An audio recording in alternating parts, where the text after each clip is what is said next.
और उसके बाद जो इस बहस के लिए सबसे ज़रूरी चीज़ है कि आप और हम और इंटरनेट पर देख रहे लाखों करोड़ों लोग, उनके सवाल जवाब होंगे। तो आप लोग जो यहाँ मौजूद हैं, आपके हम कुछ सवाल लेने की कोशिश करेंगे। 30 मिनट का वक्त हमने उसके लिए तय कर रखा है। इस तरह से ये 2 घंटे की बहस पूरी होगी। 2-3 बुनियादी बातें हैं जिनका हमें ध्यान रखना है। किसी भी किस्म की नारेबाजी में हमें शरीक नहीं होना है। ये हल्ला गुल्ला नहीं है, क्योंकि पूरी दुनिया देख रही है, तो एक नज़ीर कायम करनी है, एक उदाहरण लोगों के सामने रखना है कि पढ़े लिखे लोग इत्तेफाकी और ना इत्तेफाकी रखते हुए भी, एक दूसरे से सहमति और असहमति रखते हुए भी बात कह सकते हैं।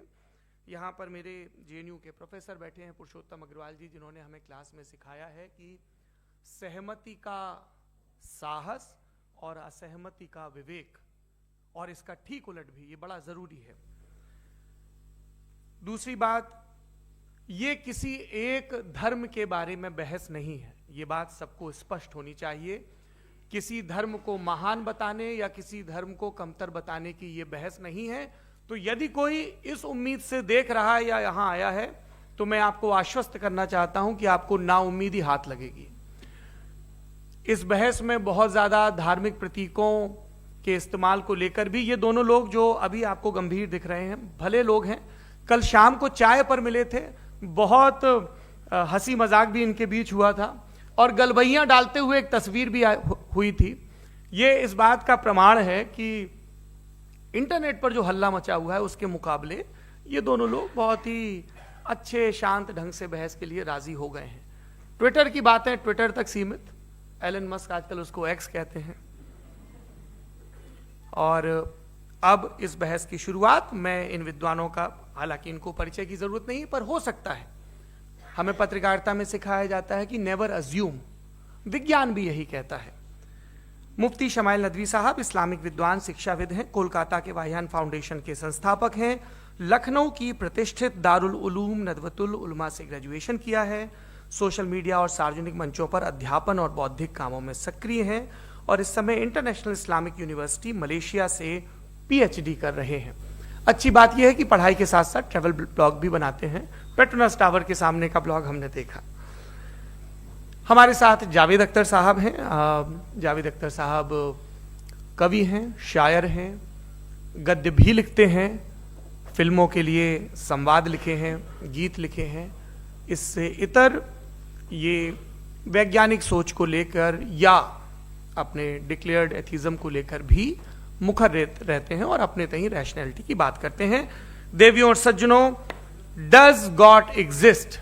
इस सवाल का जवाब सब अपने अपने तहीं खोजने की कोशिश कर रहे हैं। कोई इसको गॉड डैम पार्टिकल की खोज बताता है, कोई गॉड पार्टिकल की खोज बताता है, कोई हिग्स बोसान की खोज बताता है, कोई ये सवाल जवाब तलाशने की कोशिश करता है कि मास एग्जिस्टेंस में आखिर आया कैसे, हुआ क्या था, सृष्टि के पहले, समय के पहले क्या था।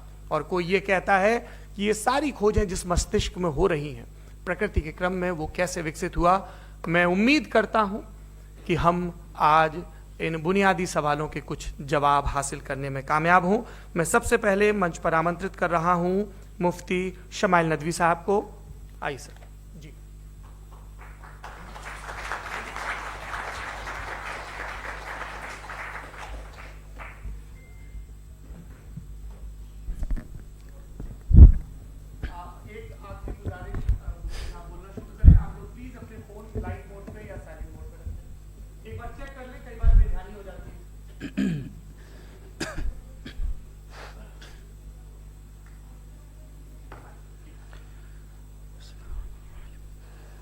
तमाम तारीफ़ें उस क्रिएटर के लिए जिसने इस यूनिवर्स को एक मकसद के तहत पैदा किया है। रिस्पेक्टेड जनाब जावेद अख्तर साहब, मिस्टर सौरभ द्विवेदी और respected audience, thank you all for being here today. आज की डिबेट में चूंकि हम बात करने वाले हैं डज गॉड एग्जिस्ट के टॉपिक पर, तो ये एक ऐसा टॉपिक है जिसके मुताल्लिक कोई भी डिसीजन लेने के लिए अलग अलग स्टैंडर्ड्स हो सकते हैं। लिहाजा डिबेट के शुरू में यह जरूरी है कि हम ये जान लें कि आज के इस टॉपिक में कौन सा स्टैंडर्ड सही होगा और कौन सा गलत होगा। सबसे पहला स्टैंडर्ड जिसे मैं समझता हूं कि हमारे रिस्पेक्टेड जनाब जावेद अख्तर साहब बड़ी तेजी के साथ उसकी तरफ लपकेंगे, वो है साइंस। जबकि साइंस दर हकीकत खुदा के एग्जिस्टेंस को डायरेक्टली साबित करने या उसके एग्जिस्टेंस को डिनाई करने के लिए स्टैंडर्ड नहीं बन सकती। और उसकी वजह क्या है, ये मैं नहीं कह रहा, ये वो लोग कह रहे हैं जो साइंस के एक्सपर्ट्स हैं। नेशनल एकेडमी ऑफ साइंस कहती है science doesn't have the processes to prove और disprove the existence of God. Why? क्योंकि साइंस का ताल्लुक एम्पेरिकल एविडेंस से है और एम्पेरिकल एविडेंसेस का ताल्लुक हमारे नेचुरल और फिजिकल वर्ल्ड से है, जबकि गॉड नॉन फिजिकल और सुपर नेचुरल रियलिटी है। लिहाजा नॉन फिजिकल रियलिटी को आप उस टूल के साथ नहीं चेक कर सकते जिसका काम फिजिकल रियलिटी को तलाश करना है। लिहाजा आज इस डिबेट में गॉड की एग्जिस्टेंस को साबित करने या उसे डिनाई करने में साइंटिफिक एविडेंस को एक्सेप्ट नहीं किया जाएगा। दूसरा स्टैंडर्ड हो सकता है रेविलेशन, कि रेविलेशन के जरिए हम यह साबित करें कि गॉड एग्जिस्ट करता है या नहीं। लेकिन यह स्टैंडर्ड भी आज इररेलेवेंट है। क्यों? क्योंकि रेविलेशन मेरे नजदीक सोर्स ऑफ नॉलेज है, वैलिड सोर्स ऑफ नॉलेज है, लेकिन हमारे जावेद अख्तर साहब के नजदीक यह वैलिड सोर्स ऑफ नॉलेज नहीं है। लिहाजा आज की डिबेट में मैं एक भी एविडेंस किसी भी मजहबी स्क्रिप्चर से नहीं दूंगा ताकि जावेद अख्तर साहब के लिए वो अनएक्सेप्टेबल ना हो। तीसरा जो मेयार हो सकता है वो है ऑब्जर्वेशन, कि भाई कोई कहे कि हमें खुदा दिखाओ, अगर है तो दिखाओ, या ये कि खुदा के एग्जिस्टेंस पर एम्पेरिकल एविडेंस दो, तो ये है दर हकीकत गलत टूल का इस्तेमाल करना। ये ऐसा ही है कि जावेद साहब मुझसे ये मुतालबा करें कि मुफ्ती साहब आप मेटल डिटेक्टर के जरिए प्लास्टिक डिटेक्ट करके दिखाएं। अब चूंकि प्लास्टिक डिटेक्ट नहीं हो पा रही है लिहाजा plastic does not exist. No, you are using the wrong tool. इस टूल से प्लास्टिक को डिटेक्ट नहीं किया जाता। लिहाजा मैं समझता हूं कि गॉड के एग्जिस्टेंस पर एम्पेरिकल एविडेंस का मुतालबा करना एक बचकाना मुतालबा है, और हमारे रिस्पेक्टेड जनाब जावेद अख्तर साहब इस स्टेज से अब बहुत आगे निकल चुके हैं। अब बचता है एक ही स्टैंडर्ड, और वो स्टैंडर्ड है अक्ल, लॉजिक, रीजनिंग। और यही वो स्टैंडर्ड है जिसके तहत गॉड की एग्जिस्टेंस को साबित किया जाएगा या गॉड की एग्जिस्टेंस को डिनाई किया जाएगा। लेकिन चूंकि ये बहुत इंपॉर्टेंट और सेंसिटिव टॉपिक है, इसलिए लॉजिकल आर्ग्यूमेंट भी ऐसा होना चाहिए जो डेफिनेटिव हो, इनडेफिनेटिव ना हो, जो 2 और 2 4 की तरह बिल्कुल वाजे हो, जिसे लॉजिकली रिजेक्ट करना पॉसिबल नहीं हो। फॉर एग्जाम्पल हम कहें हमारे रिस्पेक्टेड मिस्टर सौरभ साहब, ये एक इंसान है और तमाम इंसान कॉन्शियस बीइंग है, लिहाजा नतीजा क्या निकला, हमारे सौरभ साहब भी कॉन्शियस बीइंग है। क्या ये इनडेफिनेट आर्ग्यूमेंट है या डेफिनेट आर्ग्यूमेंट है? ये डेफिनेट आर्ग्यूमेंट है। ये 2 और 2 की तरह वाजे है, इसमें किसी तरह जो है लॉजिकली इसको रिजेक्ट नहीं किया जा सकता। तो अगर आज हमारे जावेद अख्तर साहब ऐसी कोई अकली दलील और लॉजिकल एविडेंस दें खुदा के ना होने पर जो डेफिनेट भी हो, तो मैं ये ऐलान करता हूं कि यकीनन मैं उस एविडेंस को कबूल करूंगा और उस पर गौर करूंगा। लेकिन साथ में यह भी ऐलान कर देता हूं प्रेडिक्शन के तौर पर कि ऐसा कोई डेफिनेट आर्ग्यूमेंट कोई नहीं पेश कर सकता। दलील हम देंगे और डेफिनेटिव दलील देंगे, लॉजिकल दलील देंगे, ऐसी दलील देंगे जो एंटायर एथिस्टिक वर्ल्ड उसे रेफ्यूट नहीं कर सकती। चलें अब हम एक एग्जाम्पल सोचते हैं, एक सिनेरियो, सिंपल सिनेरियो, तमाम ऑडियंस से गुजारिश है, हम और आप एक आइसोलेटेड आइलैंड पर हैं, ऐसा आइलैंड जहां पे हमसे पहले कोई कभी नहीं गया। चलते चलते आपके सामने अचानक आपने देखा एक पिंक कलर की बॉल पड़ी हुई है। सबसे पहला सवाल आपके जहन में क्या आएगा कि ये बॉल यहां क्यों आई, कैसे आई, ये पिंक कलर की ही क्यों है, कोई और कलर भी हो सकता था, ये इसी शेप में क्यों है, कोई और शेप भी हो सकता था। नेचुरली आप इस तरफ पहुंचेंगे कि कोई ना कोई है जिसने इन स्पेसिफिक प्रॉपर्टीज के साथ इस बॉल को बनाया है और यहां पे रखा है। चूंकि आप जानते हैं कि ये जो बॉल है इसका एग्जिस्ट करना जरूरी नहीं है, ये एग्जिस्ट कर भी सकती थी, नहीं भी कर सकती थी, और एग्जिस्ट करना ही था तो किसी और फॉर्म में करती, किसी और कलर में करती। अब आप इस बॉल को एक्सपैंड करते चले जाएं, एक्सपैंड करते चले जाएं, एक्सपैंड करते चले जाएं, यहां तक कि ये बॉल यूनिवर्स के साइज की हो जाए। बताइए कि क्या साइज के बढ़ जाने से सवाल बदल जाएगा? हरगिज नहीं बदलेगा। अभी भी सवाल रहेगा, ये यूनिवर्स कहां से आया, इन स्पेसिफिक प्रॉपर्टीज के साथ कहां से आया, क्यों आया, किसने बनाया, ये सवाल उस वक्त भी वैलिड रहेगा। लेकिन ये सवाल अगर हम जनाब जावेद अख्तर साहब से करें तो चूंकि इनका वर्ल्ड व्यू एथिस्टिक है, और सिर्फ इनका नहीं, मतलब जितने भी एथिस्ट हैं और एथिस्टिक वर्ल्ड व्यू को रखने वाले से अगर आप ये सवाल करें कि ये यूनिवर्स कहां से आया, तो इनका जवाब या तो आर्ग्यूमेंट फ्रॉम इग्नोरेंस होगा या डॉगमेटिक होगा। या तो ये कहेंगे कि मुझे नहीं पता कि ये कहां से आया, लिहाजा गॉड डज नॉट एग्जिस्ट, ये आर्ग्यूमेंट फ्रॉम इग्नोरेंस है। या ये कहेंगे कि ये यूनिवर्स खुद ब खुद बन गया, इसका मतलब ये है कि उस बॉल को भी खुद ब खुद बन जाना चाहिए। लेकिन बॉल के ताल्लुक से ये एक्सप्लेनेशन एक्सेप्ट नहीं की जाएगी कि ये खुद ब खुद बन गई, लेकिन यूनिवर्स के ताल्लुक से कर दिया जाएगा। इसे हम दूसरे अल्फाज में डॉगमा भी कह सकते हैं। दूसरी चीज, हमारे जावेद अख्तर साहब जरूर गॉड ऑफ गैप्स की मिसाल भी जरूर देंगे, और मिसाल देंगे कि पहले जमाने में बिजलियां कड़कती थी तो लोगों ने किसी एक खुदा की तरफ, और बारिश होती थी तो दूसरे खुदा की तरफ मंसूब कर दिया, उनके पास दलील नहीं थी। यह हमारा वर्ल्ड व्यू है ही नहीं, यह हमारा वर्ल्ड व्यू है ही नहीं, क्योंकि नेचुरल फिनोमेना के प्रोसेस की इंटरप्रिटेशन को जान लेने से यह कहां से साबित हो गया कि गॉड एग्जिस्ट नहीं करता है। इस पर मैं इंशाअल्लाह अभी आगे बात करूंगा। आप हजरात ये भी देखेंगे, और मैं ये एक्सपेक्ट करता हूं कि हमारे रिस्पेक्टेड जनाब जावेद अख्तर साहब जरूर इमोशनल आर्ग्यूमेंट्स भी देंगे, जो कि एक लॉजिकल फेलेसी है जब बात आती है ट्रुथ को डिसाइड करने में। क्यों? मिसाल के तौर पर वो कहेंगे कि अगर गॉड है तो ईविल क्यों एग्जिस्ट करता है, जबकि मैं कहता हूं ईविल का एग्जिस्ट करना गॉड के एग्जिस्ट करने की दलील है, उसके खिलाफ नहीं है।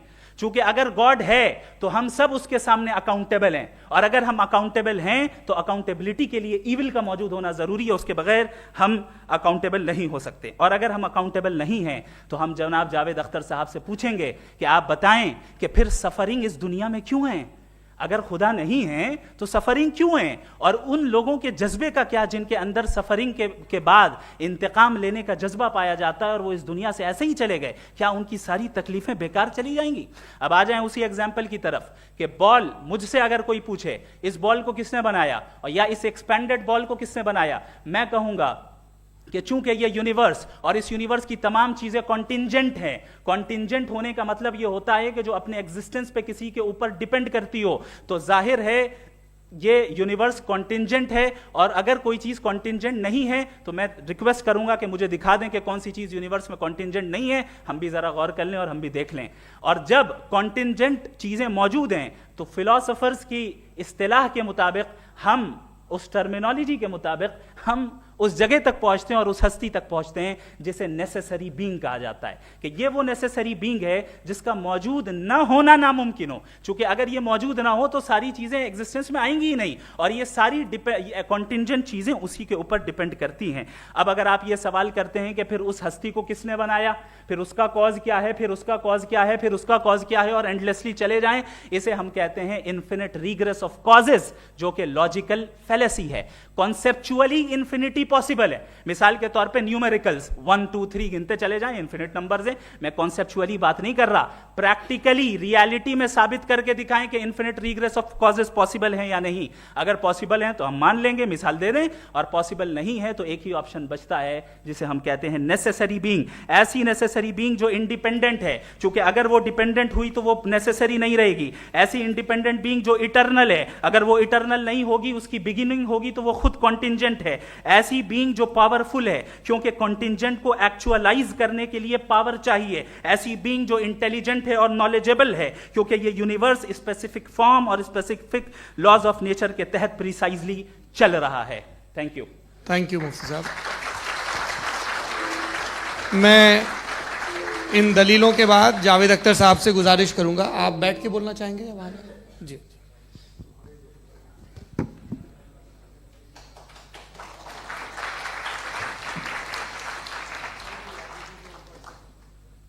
पहले तो मैं मुफ्ती साहब को एक अच्छी खबर देना चाहूँगा कि मेरी नॉलेज साइंस के बारे में बड़ी मामूली है, तो आप फिक्र ना करें उसकी, लेकिन कुछ कॉमन सेंस है मुझ में। देखिए, ये खुदा का तस्वुर कोई नया तस्वुर नहीं है, ये सदियों से रहा है। ये कुछ रिलीजन 3000 साल पुराने होंगे, 4000 साल पुराने होंगे, लेकिन इंसान कोई 10,000 12,000 साल से एग्जिस्ट करता है होमोसेपियन की शक्ल में, और हमेशा कुछ ना कुछ मज़हब रहे। ये मज़हब जाहिलों के नहीं थे, ये मज़हब एक ऐसी ग्रीक सोसाइटी के थे जहाँ बड़े बड़े फिलोसफर्स पैदा हुए। ये मज़हब इजिप्शियंस के थे जिन्होंने पिरामिड्स बनाए थे। ये रोमन्स के थे कि जिनका आर्किटेक्चर और सेनेट यानी पहली बुनियाद डेमोक्रेसी की लिमिटेड थी मगर डेमोक्रेसी थी, ये उन लोगों ने किए थे। तो इनका जो जुपिटर था, रा था, ज़्यूस था, उन्हें उस पर इतना ही एतमाद था जितना आज किसी मजहबी आदमी को अपने खुदा पे होगा। क्रिश्चियनिटी आने से पहले यूरोप में एक मज़हब था जर्मेनिक रिलीजन, उसका एक खुदा था, उसकी एक बीवी थी, उसके 2 बेटे थे, एक बेटी थी। फिर जर्मनी में जब यूरोप में क्रिश्चियनिटी आई तो वो खुदा, उसकी बीवी और पूरे ख़ानदान चला गया। तो हमने, अगर हम हिस्ट्री देखें तो खुदा जो है वो ज़्यादातर फ़नी है, वो हमेशा रहे नहीं। और वो जो लोग इन्हें मानते थे उनको आप कहें वो तो जाहिल थे, उन्हें तो कुछ पता ही नहीं था, ऐसा नहीं है। वो अपने वक्त में बड़े काबिल लोग थे और अपने वक्त में उन्होंने बड़े बड़े काम किए हैं, फिलोसफर्स थे, साइंटिस्ट थे, लेकिन उनका मज़हब कहाँ गया, उनके खुदा कहाँ गए? आज जो खुदा हैं दुनिया में लोग उन्हें मानते हैं। आपको क्या मालूम कि कितने बरसों के बाद क्या होने वाला है? हम यूरोप में देखते हैं तो चर्च खाली हैं। तो वक्त के साथ चीज़ें बदलती हैं। जहाँ तक इसका ताल्लुक है मज़हबों का, हर मज़हब आपसे एक चीज़ मांगता है, फेथ। ये फेथ क्या चीज़ होती है? What is the difference between faith and belief? ये तो बहुत ही अहमकाना बात होगी कि कोई आदमी कहे साहब अगर खुदा है तो मुझे दिखाइए। ये तो जाहिलाना बात हुई। मैंने तो नॉर्थ पोल नहीं देखा है, मगर मैं मानता हूँ कि नॉर्थ पोल है। मैं क्यों मानता हूँ?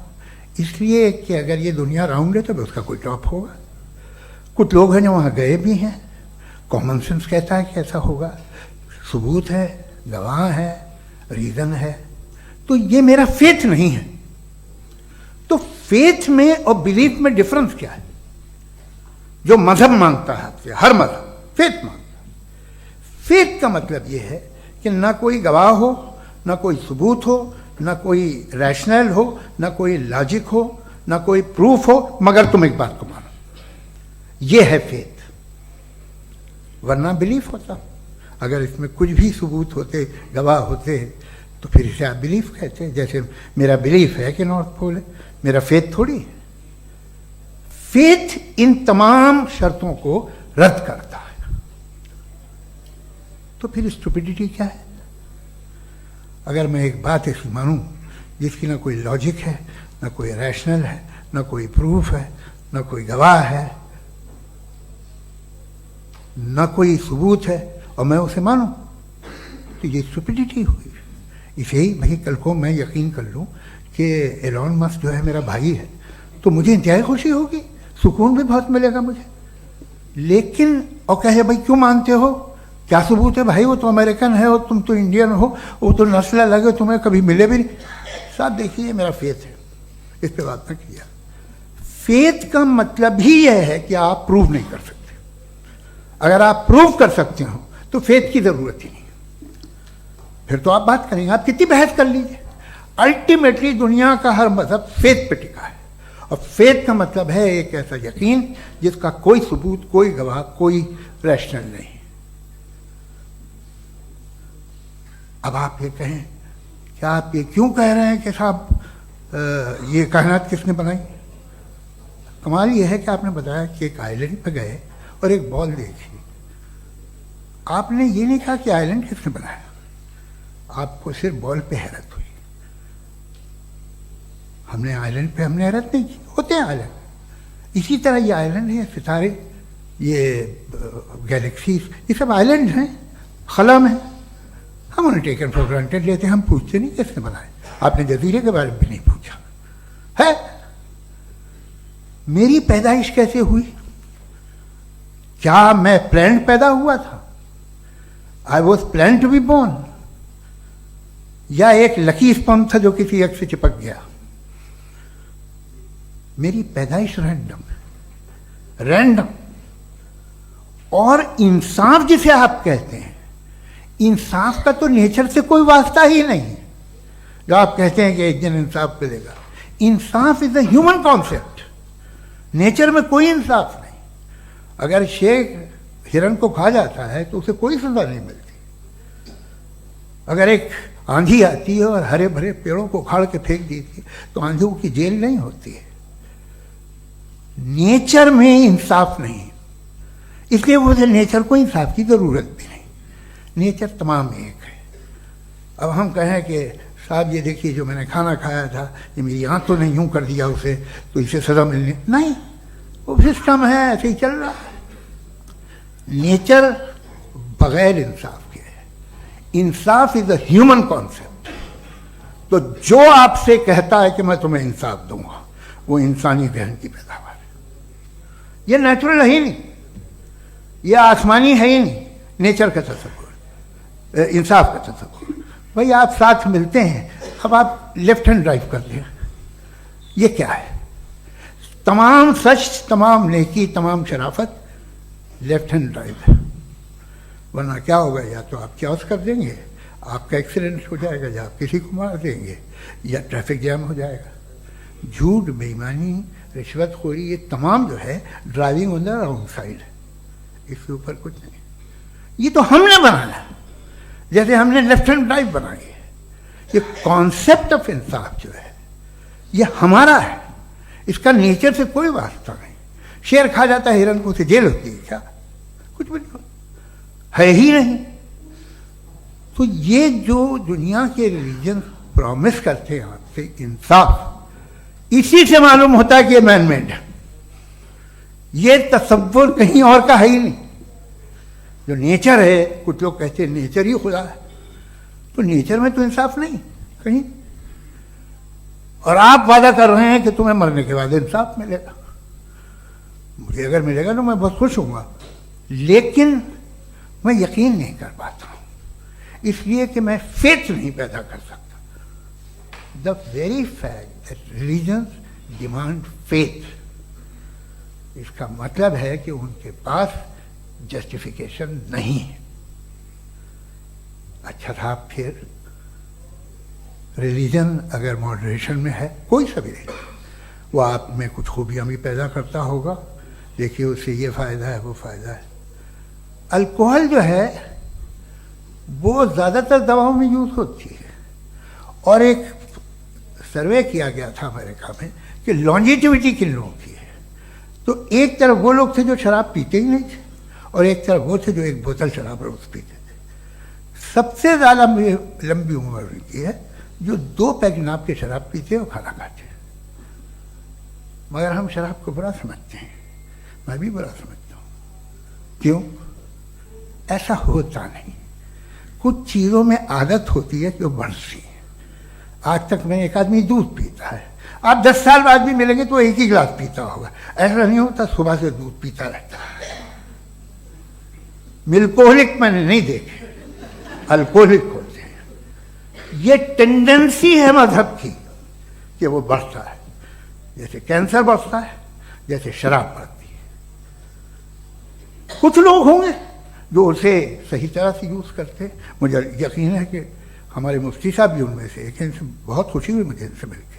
लेकिन कितने लोग हैं कि आज आप देखते हैं दुनिया में जो तबाहियाँ हैं, इनमें कितना हाथ है उन लोगों का जो बिलीवर कहते था मजहब ये नहीं कहता, ना कहता होगा, मगर जब ये मजहब पीते हैं तो ऐसे बिहेव करते हैं। थोड़ा सा अगर हो तो शायद बहुत अच्छी बात, लेकिन शराब थोड़ी सी नहीं रहती, उसमें टेंडेंसी है पहले। थोड़ा सा अगर 2-3 कैंसर के सेल हो ना बॉडी में तो आदमी स्लिम रहेगा, लेकिन वो 2-3 सेल नहीं रहते, वो मल्टीप्लाई होते हैं। जावेद साहब टाइम पूरा हो गया। टाइम हो गया, तो बस बात खत्म हो गई। अच्छा, मुझे कुछ और कहने को था भी नहीं। जी, मैं पहले जवाबी दौर के लिए इनवाइट कर रहा हूं मुफ्ती साहब को। Your rebuttal round 1, you have 7 minutes।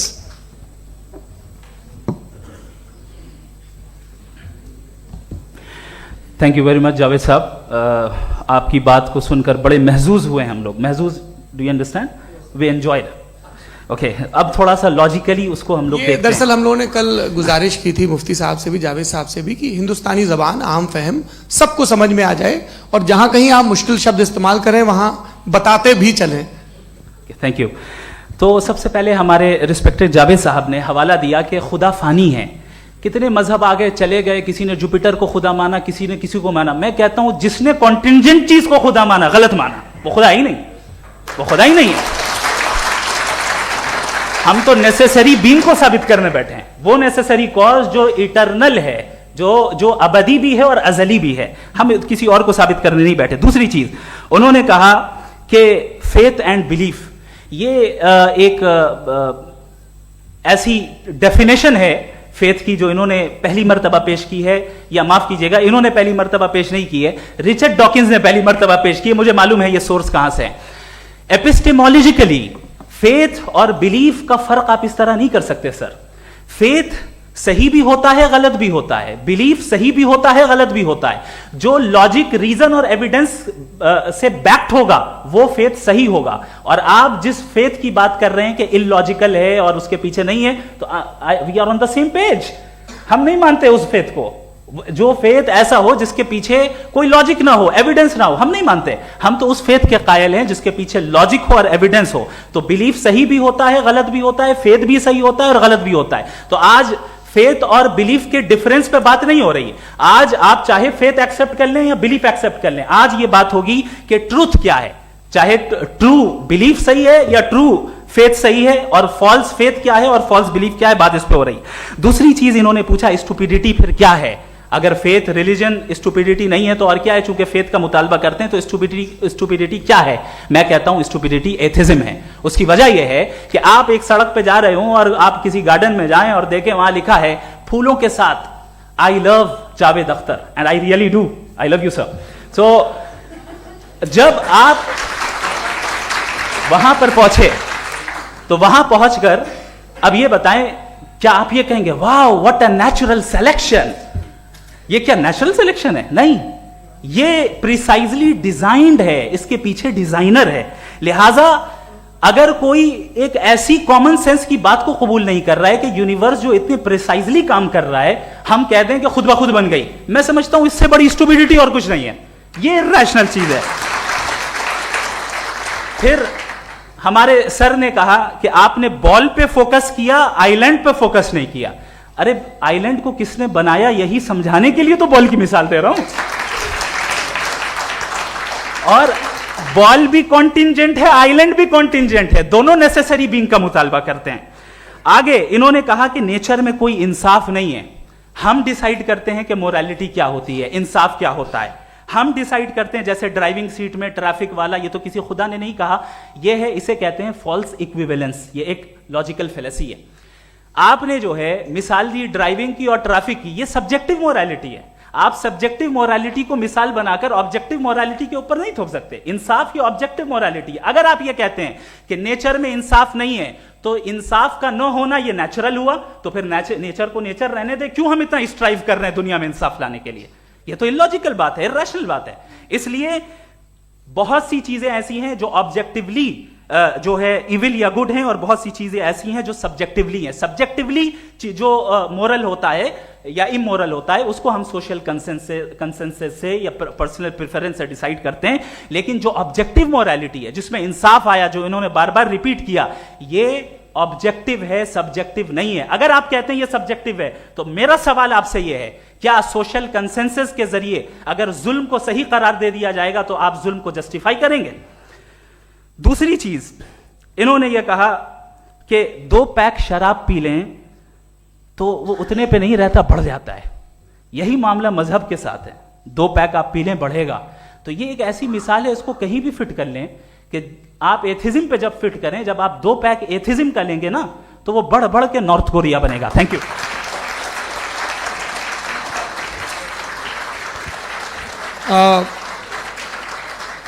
First round के रिबटल के लिए मैं जावेद साहब को इनवाइट कर रहा हूं। आपके पास 7 मिनट का वक्त है, रीसेट कर दीजिएगा प्लीज। मुझे इस बात की खुशी है कि मुफ्ती साहब ने भी मान लिया कि नेचर में कोई इंसाफ नहीं है। तो कोई भी चीज़ जो इंसान ने नहीं बनाई है उसमें इंसाफ नहीं होता है।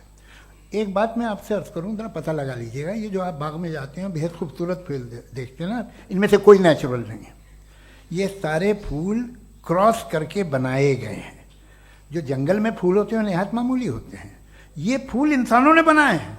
जो आप बाग में देख के वाह वाह कहते हैं, ये इंसानों के बनाए हुए हैं। डिफरेंट फूलों को क्रॉस करके, डेवलप करके, फिर क्रॉस करके इस तरह से बनाए गए। नेचुरल फ्लावर नहीं। किसी जंगल वीरान में जाके आप गुलाब के फूल नहीं देखेंगे। ये सब बनाए हुए इंसान ने, बहुत से काम इंसान ने किए। बाकी है कि आपने मेरी एक बात का जवाब नहीं दिया, जिससे मुझे शिकायत है कि फेथ क्या है और आप फेथ मांगते क्यों हैं मुझसे? आप तो लॉजिकल हैं, आपके पास तो सारे रैशनल हैं, आपके पास सारे सबूत हैं, तो आपको फेथ की डिमांड क्यों करते हैं कि भाई तुम सरेंडर कर दो और सवाल मत करो? कोई मजहब सारे सवाल करने की इजाजत नहीं देता है और मना करता है कि दादा सवाल ना करो, बह जाओगे तुम। आप क्यों रोकते हैं? हकीकत यह है कि इंसानी तारीख क्या है। इंसानी तारीख ये है कि दुनिया में 2 तरह के लोग हुए हैं। एक वो जिन्होंने अपनी लाइल्मी की परस्तिश की है, दूसरे वो जिन्होंने अपनी इग्नोरेंस या लाइल्मी से झगड़ा किया है और मालूम किया है कि क्या है। ये जो आप कह रहे हैं, आज आप हैरान हैं कि भाई ये यूनिवर्स कैसे बनी। लोग हैरान थे कि सूरज डूबता है तो इधर से कैसे निकलता है। और आप एक कदम जाके हमेशा का मानने को तैयार है, एक कदम पीछे ही मान जाइए। भाई आप इसके बाद जाते हो, कहते सवाल ना करना कि ये कहाँ से आया, ये पावर तो हमेशा से हमेशा रहेगी। तो आप यूनिवर्स के बारे में मानने में क्या तकलीफ है? एक कदम पहले रुक जाइए। ये हमेशा से थी या नहीं थी हमें मालूम नहीं है। और ये कहना कि हमें मालूम नहीं है, कमाल ये है कि दुनिया के सारे मजहब सब जानते हैं ये दुनिया कैसे बनी थी, कैसे मिटेगी, मरने के बाद क्या होगा, इनको सब इल्म है। इनको किसी को डायनासोर होते थे पहले ये नहीं पता था, किसी को नहीं पता। किसी भी दुनिया की मजहबी किताब में डायनासोर का जिक्र नहीं है। लेकिन बाकी सब बातें, how to make universe in 4 easy lessons and बाकी सब पता है। जिसको सब पता है वो गड़बड़ है। हम में ये इंकिसार, ये ह्यूमिलिटी होनी चाहिए कि हम ये कहें कि हमें ये बहुत सारी बातें नहीं मालूम, लेकिन हम उनकी परस्तिश ना करना, अपनी लाइल्मी को की परस्तिश ना करें, हम उसे पता लगाने की कोशिश करें। जिस दुनिया में आप बैठे हैं सर, ये हॉल जो है, ये इलेक्ट्रिसिटी जो है, ये माइक जो है, जिस हवाई जहाज से आप आए थे, वो जिस कार से आप यहाँ आए हैं, ये सब उन लोगों की बनाई हुई है जिन्होंने सवाल किए थे। ये दुनिया जिसमें आप आज आराम से हैं, ये उन लोगों की बनाई है कि जिन्होंने सवाल किए थे। और हर स्टेज पे इन सवालों को मकरूह कहा गया था, गलत कहा गया था। आप जरा तारीख पढ़िए, एक बड़ी दिलचस्प किताब है बर्ट्रैंड रसेल की, जिसमें उसने रिलीजन एंड साइंस कि कब से रिलीजन जो है साइंस के अगेंस्ट है। और हद तो यह है कि भाप के इंजन के खिलाफ थे, स्टीम इंजन के भी खिलाफ थे, और फतवे हुए उन पर, वेटिकन ने दिए। तो ये हमेशा, अभी जैसे ही ये राइट विंगर आते हैं अमेरिका में पावर में, तो वो जो अपना ये क्या बोलते हैं उसे, सीड क्या बोल रहे, सीड क्या जो, हाँ नहीं सीड जो होते हैं जिन पे जी, नहीं भाई, वो जो ह्यूमन बॉडी के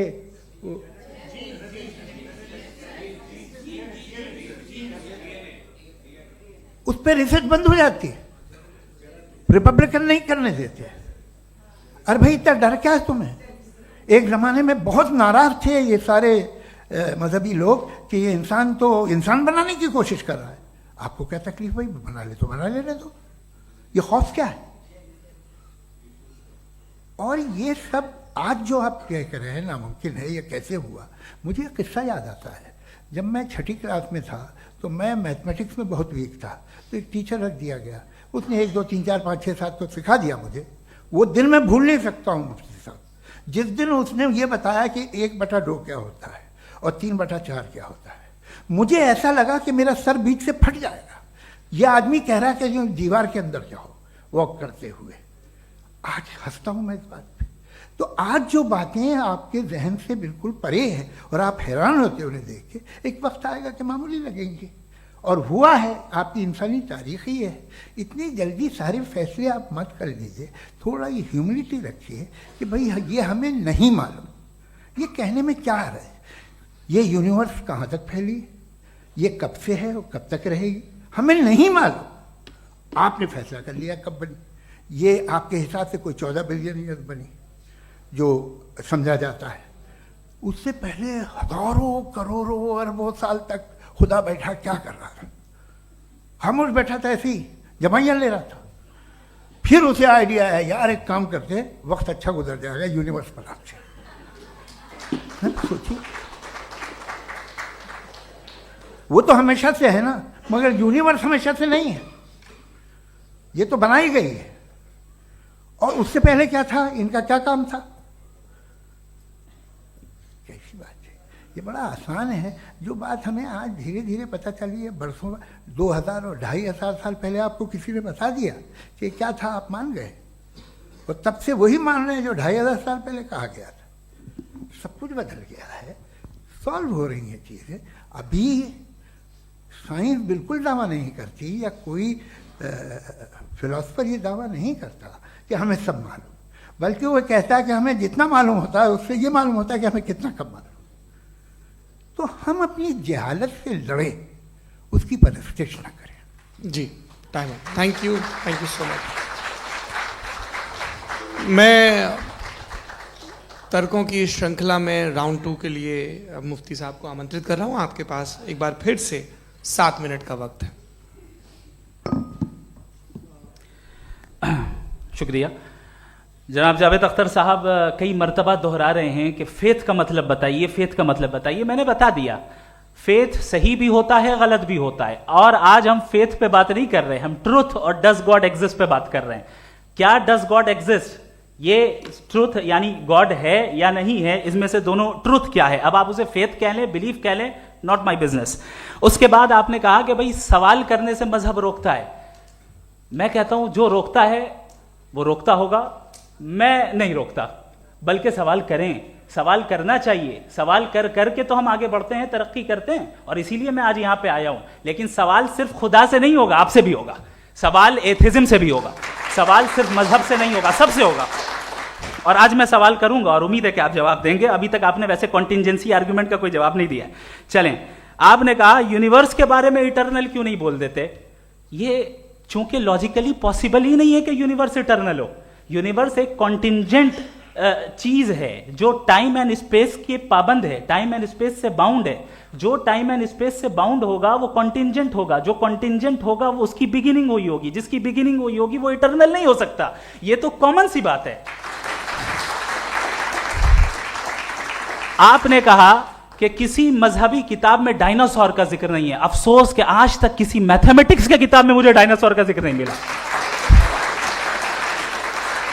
तो इसका मतलब मैथमेटिक्स की किताब बेकार है? नहीं, उसका वो टॉपिक नहीं है। रेवलेशन का और मजहबी किताबों का टॉपिक ये नहीं है कि आपको आके बताए साइकिल कैसे बनाते हैं, या आकर ये बताएं कि जो है डायनासोर कब था। वो तो मोरालिटी सिखाने आया है, गॉड के बारे में बताने आया, नॉन फिजिकल रियलिटी की हकीकत को सिखाने के लिए आया। रिलीजियन साइंस को रोकता है? नहीं रोकता। अगर रोकता है तो गलत करता है। रिलीजियन साइंटिज्म को रोकता है, जिसमें हमारे जावेद साहब मुब्तला हैं। साइंस और साइंटिज्म में फर्क है। साइंटिज्म यह है कि आप समझें कि साइंस और साइंटिफिक मेथोडोलॉजी ये नॉलेज को हासिल करने का वाहिद सोर्स ऑफ नॉलेज है। यह है साइंटिज्म। हम इसे रिजेक्ट करते हैं। हम साइंस को तो तरक्की करते हैं, भाई आप हमारी पूरी तारीख कर लें, पढ़ लें तो आपको पता चल जाएगा। बहरहाल ये अलग टॉपिक है। उसके बाद इन्होंने एक लफ्ज कहा, वेटिकन ने फतवा दिया। वेटिकन का फतवे से कोई ताल्लुक नहीं है, दोनों कॉन्ट्राडिक्टरी अल्फाज हैं। उसके बाद उन्होंने कहा कि भाई हमें नहीं मालूम। अगर नहीं मालूम तो क्लियरली कह देना कि नहीं मालूम है, इसमें क्या हरज है। तो वही तो मैं कह रहा हूं ना कि आप कह दें कि नहीं मालूम, लेकिन क्लेम क्यों कर रहे हैं कि गॉड एग्जिस्ट नहीं कर रहा है? आप कह दें नहीं मालूम है, हो सकता है हो सकता ना हो, लेकिन आप क्लेम कर रहे हैं। The moment you say God does not exist, this is a claim, and now the burden of proof is upon you too, जैसे हमारे ऊपर है। और क्यों है मैं बताता हूं, क्यों है ये भी मैं बताता हूं। फिलोसॉफिकली जो क्लेम होता है ना, सिर्फ ये नहीं होता कि इंसान कहे पॉजिटिव क्लेम करे और नेगेटिव क्लेम करे तो बर्डन ऑफ प्रूफ नहीं है। आप मिसाल के तौर पे मैं कहूं कि फुला उस कमरे में कोई नहीं है, मैंने एक नॉलेज का क्लेम किया है। उस कमरे में कोई नहीं है, मैंने एक नॉलेज का क्लेम किया। या तो मैं कहूं मुझे नहीं पता, हो भी सकता है नहीं भी हो सकता है, this is not a claim. लेकिन जब मैं कह रहा हूं कि वहां कोई नहीं है या मैं कह रहा हूं वहां कोई है, दोनों क्लेम है और दोनों के ऊपर बर्डन ऑफ प्रूफ है। हमारे ऊपर भी बर्डन ऑफ प्रूफ है, मैंने कंटिजेंसी आर्ग्यूमेंट दिया, इसे तोड़कर दिखाइए। आखिरी चीज, इन्होंने कहा कि खुदा दुनिया बनाने से पहले 150 साल पहले या करोड़ों साल पहले क्या कर रहा था। अरे हजरत, चलें बहरहाल मैं जवाब दे देता हूं, आप हमारे रिस्पेक्टेड पर्सनालिटी हैं, अगर आप नहीं होते तो मैं इसे एंटरटेन ही नहीं करता। टाइम, ये 100 साल पहले या 100 साल बाद, पहले बाद में अभी, ये वो अल्फाज हैं जिनका ताल्लुक टाइम से है। टाइम शुरू ही हुआ है यूनिवर्स की बिगिनिंग के बाद, तो उसके पहले खुदा क्या कर रहा था? सवाल इलॉजिकल है, ये फेलेसी है। यानी आप ये कह रहे हैं कि यूनिवर्स के बनने से पहले खुदा क्या कर रहा था? टाइम के बनने से पहले, पहले का ताल्लुक टाइम से, टाइम उस वक्त था ही नहीं, तो ये सवाल ही इनवैलिड है खुदा के ताल्लुक से। दूसरी चीज, आर्ग्यूमेंट ऑफ कंटिजेंसी जो मैंने आपके सामने पेश की है, आपने बार बार ये प्रूफ किया और ये कह रहे हैं कि गॉड ऑफ गैप्स। देखिए, पहले नहीं मालूम था, साइंस ने कर दिया। सिंपल की मिसाल से मैं समझा देता हूं। जिस गैप्स की आप बात कर रहे हैं ना, साइंस उन गैप्स को जिन चीज के जरिए भी प्रूव करेगा वो कॉन्टिजेंट ही होगा, अब चाहे वो फोर्स हो, मैटर हो या एनर्जी हो। लिहाजा सवाल हमारा उस वक्त भी वैलिड होगा जब तक कि आप नेसेसरी बीइंग पे ना आ जाएं, और इन्फिनिट रिग्रेस पॉसिबल नहीं है of causes in practical world, तो जाहिर है कहीं रुकना पड़ेगा, जहां रुकेंगे वही खुदा है। दूसरी चीज, आपने ये कहा, क्या कह रहा था मैं, किस पॉइंट को? What? Oh no, after that. Just now. हाँ, जहां रुकेंगे वही खुदा है। बहरहाल, तो टाइम का जिक्र हो गया, गॉड ऑफ गैप, सॉरी, या इसकी एक मिसाल आप ले लें। एक कार है, एक साहब ने देखा कि भाई कार जो है उसके व्हील्स कितने अच्छे लगे हुए हैं सही जगह पे, स्टीयरिंग जो है कितने अच्छे जगह पे लगी हुई है, और सीट्स कितने वेल डिजाइंड है, कितनी प्रिसाइजली ये कार काम कर रही है, तो जरूर कोई ना कोई इसे क्रिएट किया है, किसी ने क्रिएट किया है। अब जावेद साहब आए और कहे, अरे जनाब बोनेट खोलिए, इसमें इंजन है, इंजन इस कार को चला रहा है, hence prove no one has created the car. This is illogical, this is irrational.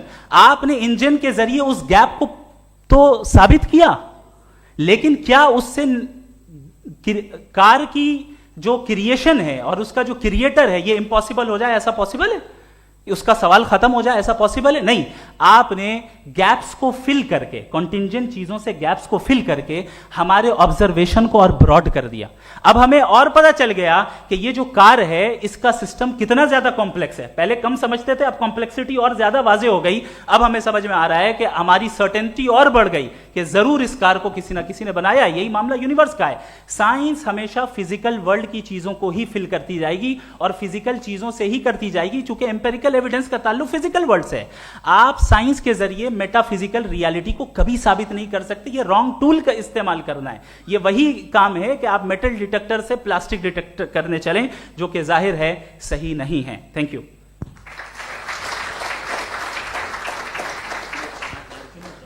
जी, ये आर्ग्यूमेंट का राउंड 2 है। हाँ। 7 मिनट है।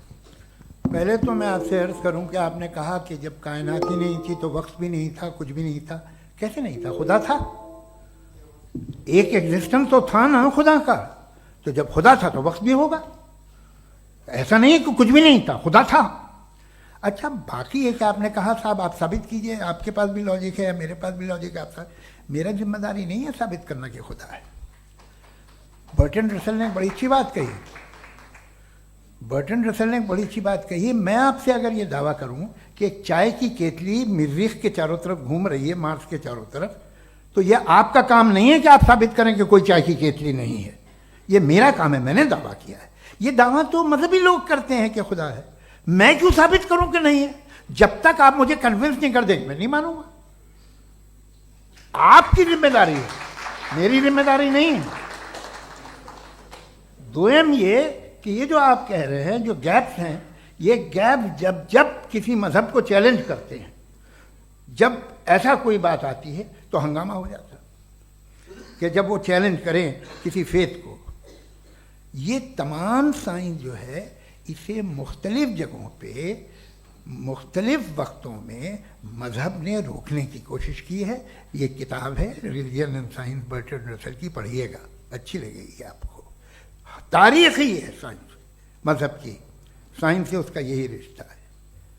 अच्छा, अब ये हम सोचें कि बहरहाल ये वजूद जो है मजहब और ये बिलीव इन गॉड इंसान को बेहतर बना देता है, तो एक काम कीजिए, हिंदुस्तान वर्ल्ड का नक्शा लीजिए और मार्क कीजिए कि रिलीजन कहाँ कहाँ ज़्यादा है, कहाँ कहाँ, चाहे वो लैटिन अमेरिका हो या मिडल ईस्ट हो या फार ईस्ट हो या हिंदुस्तान के वो इलाके जहाँ मजहबियत ज़्यादा है। रख दीजिए नक्शा अलग। अब दूसरा नक्शा कि कहाँ कहाँ नाइंसाफ़ी, रिप्रेशन, औरतों के हुकूक की पामाली, जुल्म, डिक्टेटरशिप कहाँ है, नक्शा एक ही होगा। तो आप मुझे बताएं कि जो इसका तरकीब इस्तेमाल क्या है, खुदा का तरकीब इस्तेमाल तो बताइए। आप छोटी सी दवा सड़क पे बेचते हैं, उसकी भी तरकीब इस्तेमाल बताते हैं। इसके इस्तेमाल से तो फायदा नहीं हुआ किसी को। जो सारे के सारे खराब मुल्क हैं, खराब समाज है, वो सारे जुल्म खुदा के नाम पे करते हैं। वो गलत करते हैं, सही करते हैं, मुझे क्या लेना देना उससे। इस्तेमाल से मालूम होता ना। एक विस्की की बोतल कभी शायद देखी हो आपने, लाल रंग की होती है, उस पर रोशनी और छपड़ा इंतहाई खूबसूरत लगती है, क्या बिगाड़ रही है किसी का? उसका इस्तेमाल गलत है, इसलिए आप उसे नापसंद करते हैं। इसका इस्तेमाल गलत है, इस तसव्वुर का इस्तेमाल ही गलत है और हमेशा से गलत हुआ है। आप देख लीजिए, इंसानी तारीख देख लीजिए, आज देख लीजिए, हिंदुस्तान देखिए, दुनिया देख लीजिए क्या हो रहा है। इसे कैसे इस्तेमाल कर रहे हैं फेथ वाले लोग? क्या फेयर हैं, जस्ट हैं, जो अपने खुदाओं पे यकीन रखते हैं? वो किस तरह के लोग हैं? वो लोगों को इंसाफ देते हैं, वो बेहतर इंसान बने। तो इस दवा का फ़ायदा क्या है? चलो बहुत फ़ायदा हो रहा तो मैं इस्तेमाल कर लूँगा, मगर मुझे तो इस दवा का कोई फ़ायदा दिखता ही नहीं। मुझे तो ऐसा लगता, मैं एक और बात बताऊँ, अगर कोई आदमी मजहबी है और अच्छा आदमी है तो मैं उसकी बहुत इज्जत करता हूँ, इसलिए कि मेरा ख्याल है मजहबी आदमी का अच्छा होना मुझसे अच्छा होने से ज़्यादा मुश्किल है। भाई हर चीज़ की एक लिमिट है। आप इतना भाग सकते हैं, इतना नहीं भाग सकते, इतना वजन उठा सकते, इतना नहीं उठा सकते, इतना दूर देख सकते हैं, इतना दूर नहीं देख सकते। उसी तरह कॉमन सेंस कहता है कि आप में नेकी का भी एक कोटा होगा। अब आप अगर सुबह जाते हैं अपनी इबादत गाह और इबादत करते हैं, तो बाहर निकलते हैं तो आप तो यही महसूस करते हैं कि आपने एक बहुत अच्छा काम किया, आपकी नेकी का एक बहुत बड़ा कोटा खर्च हो गया जिससे किसी का कोई फ़ायदा नहीं हो। मैं तो नहीं जाता हूँ तो मुझे तो किसी को खाना खिलाना पड़ेगा, किसी बेवा की मदद करनी पड़ेगी। मैं अपना कोटा कैसे कंज्यूम करूँ? आप अपना कोटा, सारे मजहबी लोग इंतहाई यूजलेस कामों में यूज़ करते हैं। उसके बाद भी अगर आप में बच्ची है थोड़ी सी शराफत, तो भाई वाह क्या बात है।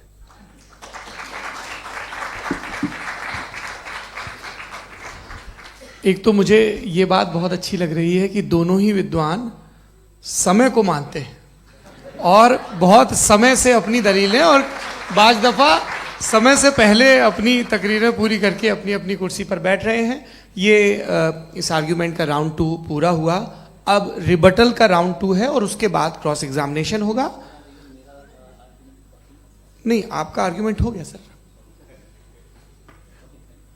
हमारे यहाँ स्कूल के सिलेबस में पंच परमेश्वर कहानी पढ़ाई जाती है, प्रेमचंद जी की लिखी हुई। आप निश्चिंत रहिए, आपके कोई राउंड में मिस नहीं होने दूंगा। रिबटल का राउंड 2 मुफ्ती शमाइल नदवी साहब।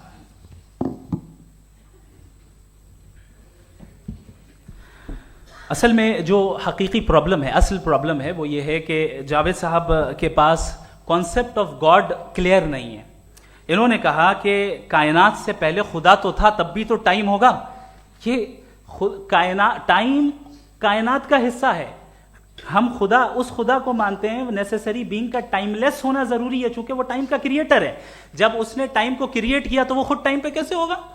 उसने जब स्पेस को क्रिएट किया तो खुद स्पेस में कैसे होगा? अगर वो टाइम एंड स्पेस को पहले से ही उसका पाबंद है तो फिर किस चीज को उसने क्रिएट किया? लिहाजा ये सवाल गलत है कि खुदा था तो टाइम होगा। बिल्कुल नहीं, टाइम के पाबंद हम है, खुदा नहीं है। हम फिजिकल वर्ल्ड से ताल्लुक रखते हैं, वो मेटाफिजिकल रियलिटी है। दूसरी चीज इन्होंने मिसाल दी कि चाय की केतली हवा में घूम रही होगी, और पता नहीं शायद वो बर्टन रसल का उन्होंने हवाला दिया। बहरहाल यही प्रॉब्लम है। प्रॉब्लम यही है कि हम चीजों के दरमियान डिफरेंशिएट नहीं कर पाते हैं। ये जो आपने मिसाल दी ये इमेजिनेशन है, और मैं जो साबित कर रहा हूं वो लॉजिकल नेसेसिटी है। आप इमेजिन करने आए तो कुछ भी करें, जुपिटर में पिंक एलिफेंट होगा, यूनिकॉर्न होगा, करें, उससे कायनात पे क्या फर्क पड़ता है? उससे आप लॉजिकल नेसेसिटी साबित नहीं कर सकते। मैं तो उस प्राइम कॉज की बात कर रहा हूं, उस नेसेसरी बीइंग की बात कर रहा हूं जिसके बगैर इस कायनात का एग्जिस्टेंस मुमकिन नहीं है। दूसरी चीज, मजहब को साइंस चैलेंज करती है वगैरह वगैरह, ये हमारा टॉपिक ही नहीं है। मैं इस पे बात करूंगा तो फिर मेरा वक्त चला जाएगा। मजहब के ऊपर चूंकि हमारी डिस्कशन नहीं है, साइंस को मजहब और बिलखुसूस मैं और हमारा वर्ल्ड व्यू कम अज कम साइंस को पीछे नहीं करता है, साइंटिज्म की मजम्मत करता है। इसकी वजाहत मैंने पहले कर दी। दूसरी चीज इन्होंने कहा वर्ल्ड का नक्शा लीजिए, वर्ल्ड मैप लीजिए, दो अलग अलग जगह की। हजरत मैंने ये होमवर्क किया था, और मैंने मिडिल ईस्ट का एक नक्शा लिया और यूरोप का एक नक्शा लिया, ये मजहबी इलाका और ये लिबरल और एथीस्ट इलाका। मुझे पता चला कि सबसे ज्यादा रेप केसेस जो हैं वहां पर है।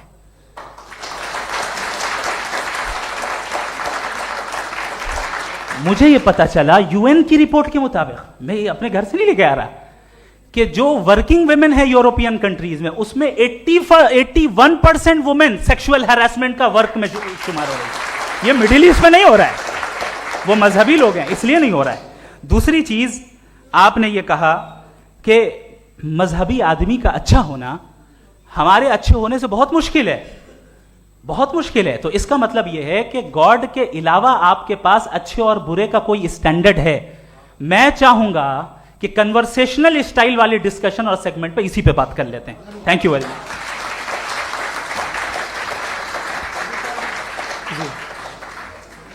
ये रिबटल का राउंड 2 है, आपके पास 5 मिनट का वक्त है, और इसके बाद क्रॉस एग्जामिनेशन शुरू करेंगे। आप चाहें तो जो इन्होंने सवाल पूछे उनके जवाब आप रिबटल में भी दे सकते हैं। जी जी, देखिए पहले तो ये बात कि ये मिसाल गलत नहीं है, गलत है।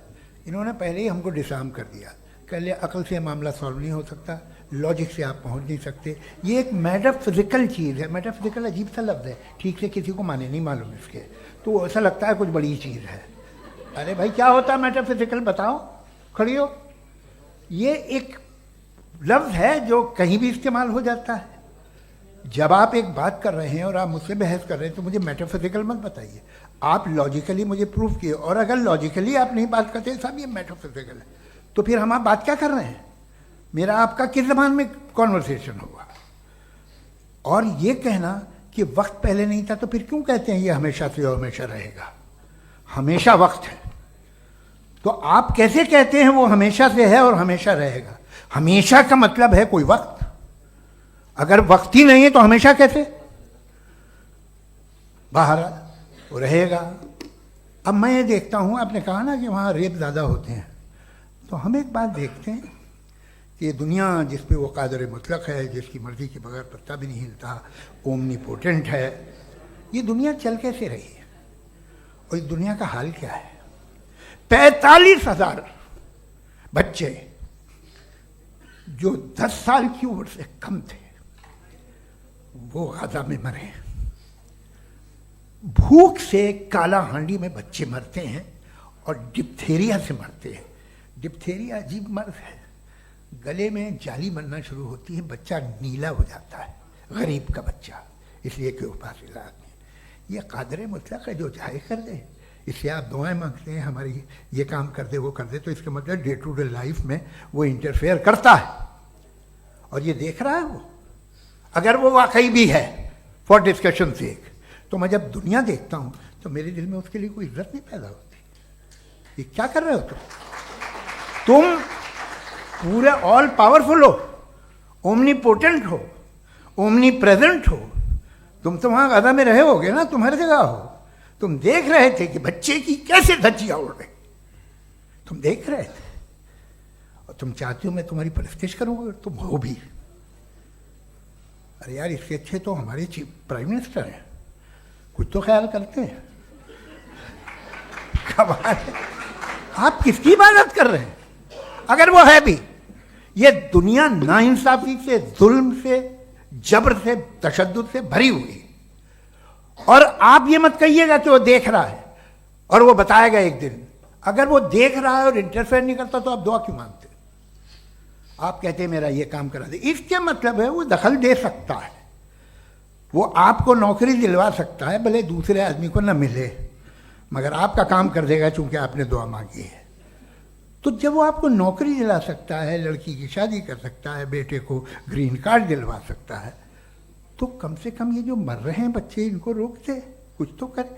मुझे तो दुनिया में, इस दुनिया का कोई मालिक है, इसका ओमनीपोटेंट कोई रूलर है, और ये दुनिया ऐसी चल रही है। मैं तो चाहूंगा कि भाई ना हो, अगर हो तो बड़ी शर्मिंदगी की बात है। शुक्रिया।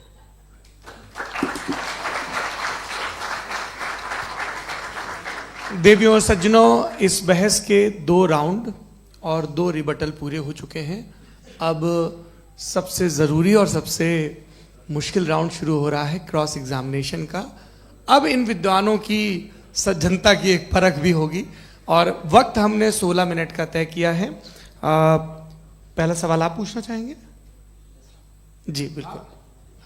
पहले बोले भी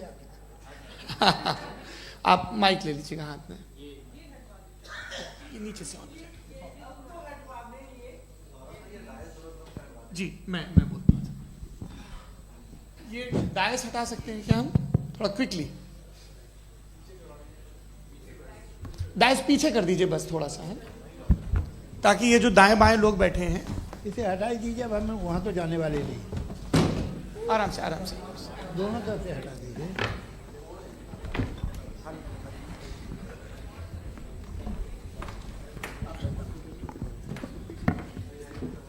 इस बीच आप लोग भी अपने अपने सवाल तैयार कर लें।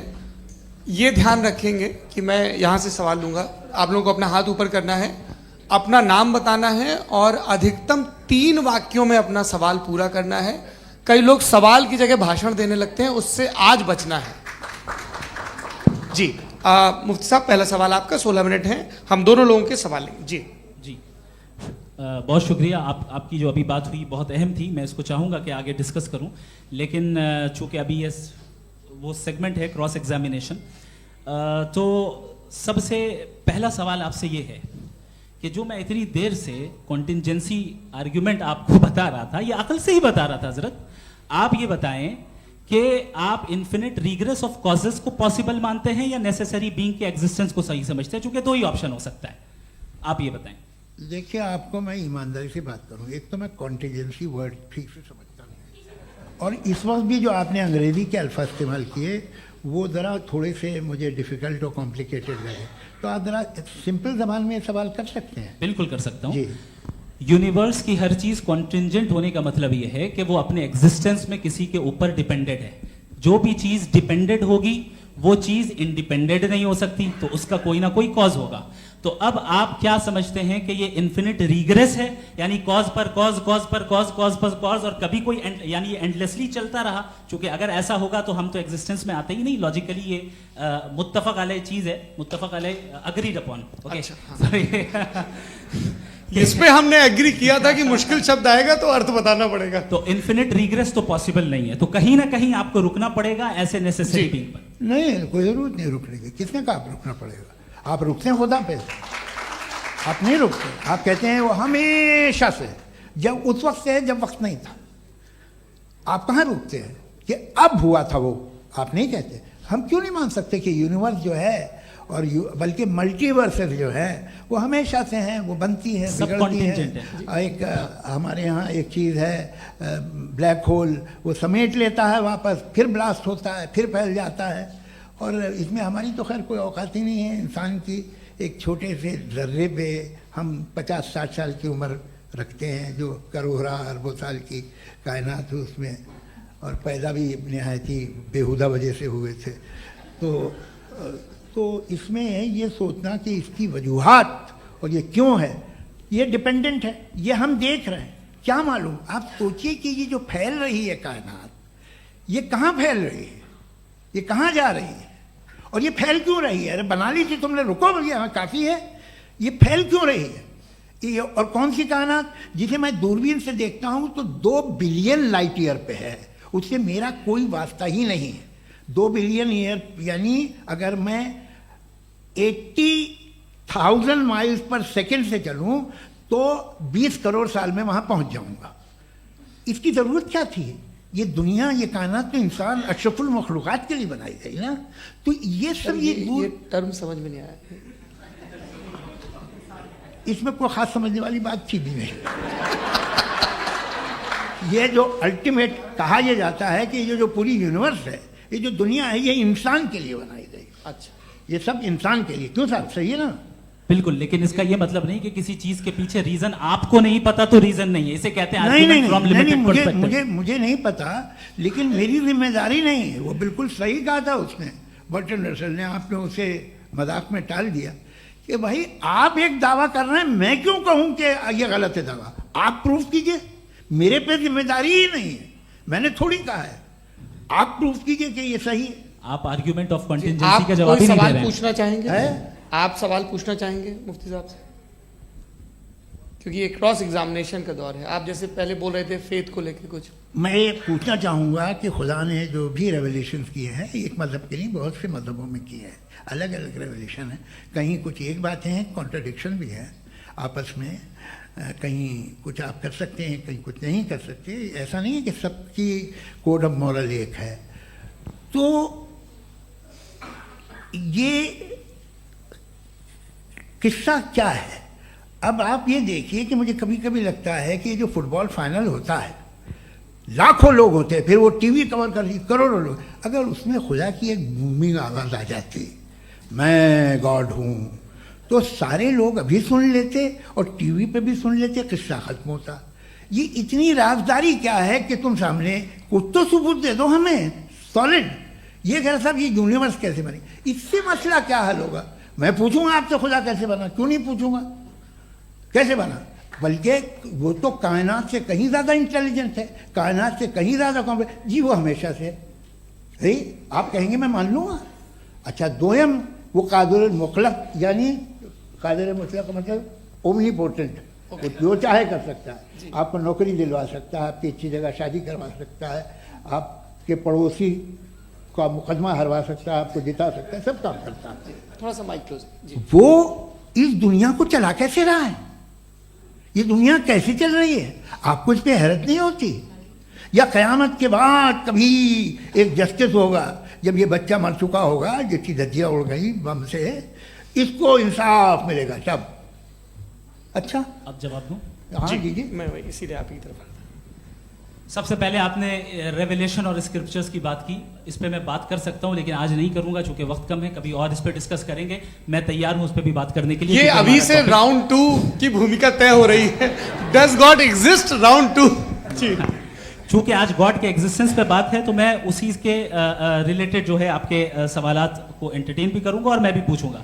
आपने कहा कि आपने साबित ही नहीं किया, जबकि आर्ग्यूमेंट ऑफ कॉन्टिजेंसी बुनियादी आर्ग्यूमेंट है। आप मुझे कॉन्टिजेंसी का मतलब बताइए, आपका मतलब क्या कॉन्टिजेंसी? कॉन्टिजेंसी का मतलब यह हुआ कि हर वो वजूद जो किसी भी चीज का पाबंद है, हर वो वजूद या हर वो चीज जो अपने एग्जिस्टेंस में किसी भी चीज के पाबंद है और उससे बाउंड है, उसको उसकी जरूरत है, उस पर डिपेंड करती है, तो जाहिर सी बात है कि उसका कोई ना कोई कॉज होता है। ये तो अक्ल की बात है। ये आप रीजनिंग की बात करते हैं, मैं वही कर रहा हूं। दूसरी चीज आपने ये बात कही कि इतने बिलियन लाइट ईयर्स दूर है, उसका मेरा क्या लेना देना। फिर मेरे ख्याल से आपको ये नहीं कहना चाहिए I think therefore I am an atheist. आपको सोचना चाहिए, सिर्फ आप एक लिमिटेड दायरे में रहकर नहीं सोचें, बल्कि बाहर निकलकर सोचें। आपने तीसरा सवाल किया, आपने 2-3 सवाल एक साथ किए। ऐसी बातें ना कीजिए, कुत्तों को इतराज हो जाएगा आप पे कि आप कुछ भी सोचिए, ये इजाज़त आपको है नहीं, मुझे है।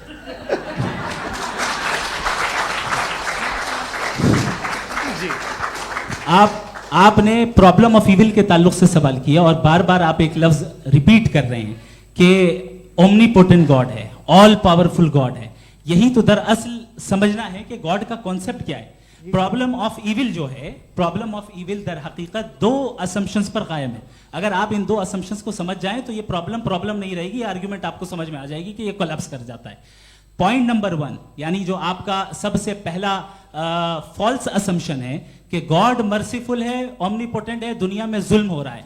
लेकिन आपको यह समझना चाहिए कि हमारे वर्ल्ड व्यू के मुताबिक गॉड सिर्फ ओमनीपोटेंट और सिर्फ मर्सीफुल नहीं है, बल्कि वो ऑल वाइज भी है और वो ऑल नोइंग भी है। उसके हर काम के पीछे हिकमत और विजडम है। ये कोई जरूरी नहीं है कि वो हिकमत और विजडम आपको समझ में आए या मुझे समझ में आए। अगर आप जो समझ रहे हैं उसके मुताबिक आप फैसला कर रहे हैं, ये लिमिटेड पर्सपेक्टिव से आर्ग्यूमेंट है। और इस चीज को हम अपनी दुनिया में, अपने लाइफ में, डेली लाइफ में इस प्रिंसिपल को एक्सेप्ट करते हैं। हम जब किसी डॉक्टर के पास जाते हैं, डॉक्टर के पास जाकर वो अगर उसने हमें कोई दवाई दी है तो हम ये तो नहीं कहते कि जब तक आपके पास जितना नॉलेज और जितना विजडम नहीं है, आपने क्यों ये दवाई दी है, तब तक हम इस चीज को एक्सेप्ट नहीं करेंगे। नहीं कहते, हम उसकी अथॉरिटी को तस्लीम करते हैं। क्यों? क्योंकि उसकी हम जानते हैं कि वो नॉलेजेबल है, वो विजडम वाला है, हमसे ज्यादा नॉलेज और हमसे ज्यादा विजडम है। बताएं सर। नहीं, डॉक्टर में और खुदा में बड़ा डिफरेंस है। डॉक्टर पढ़ा लिखा होता है, एक तो मैं उसकी बात सुनूंगा।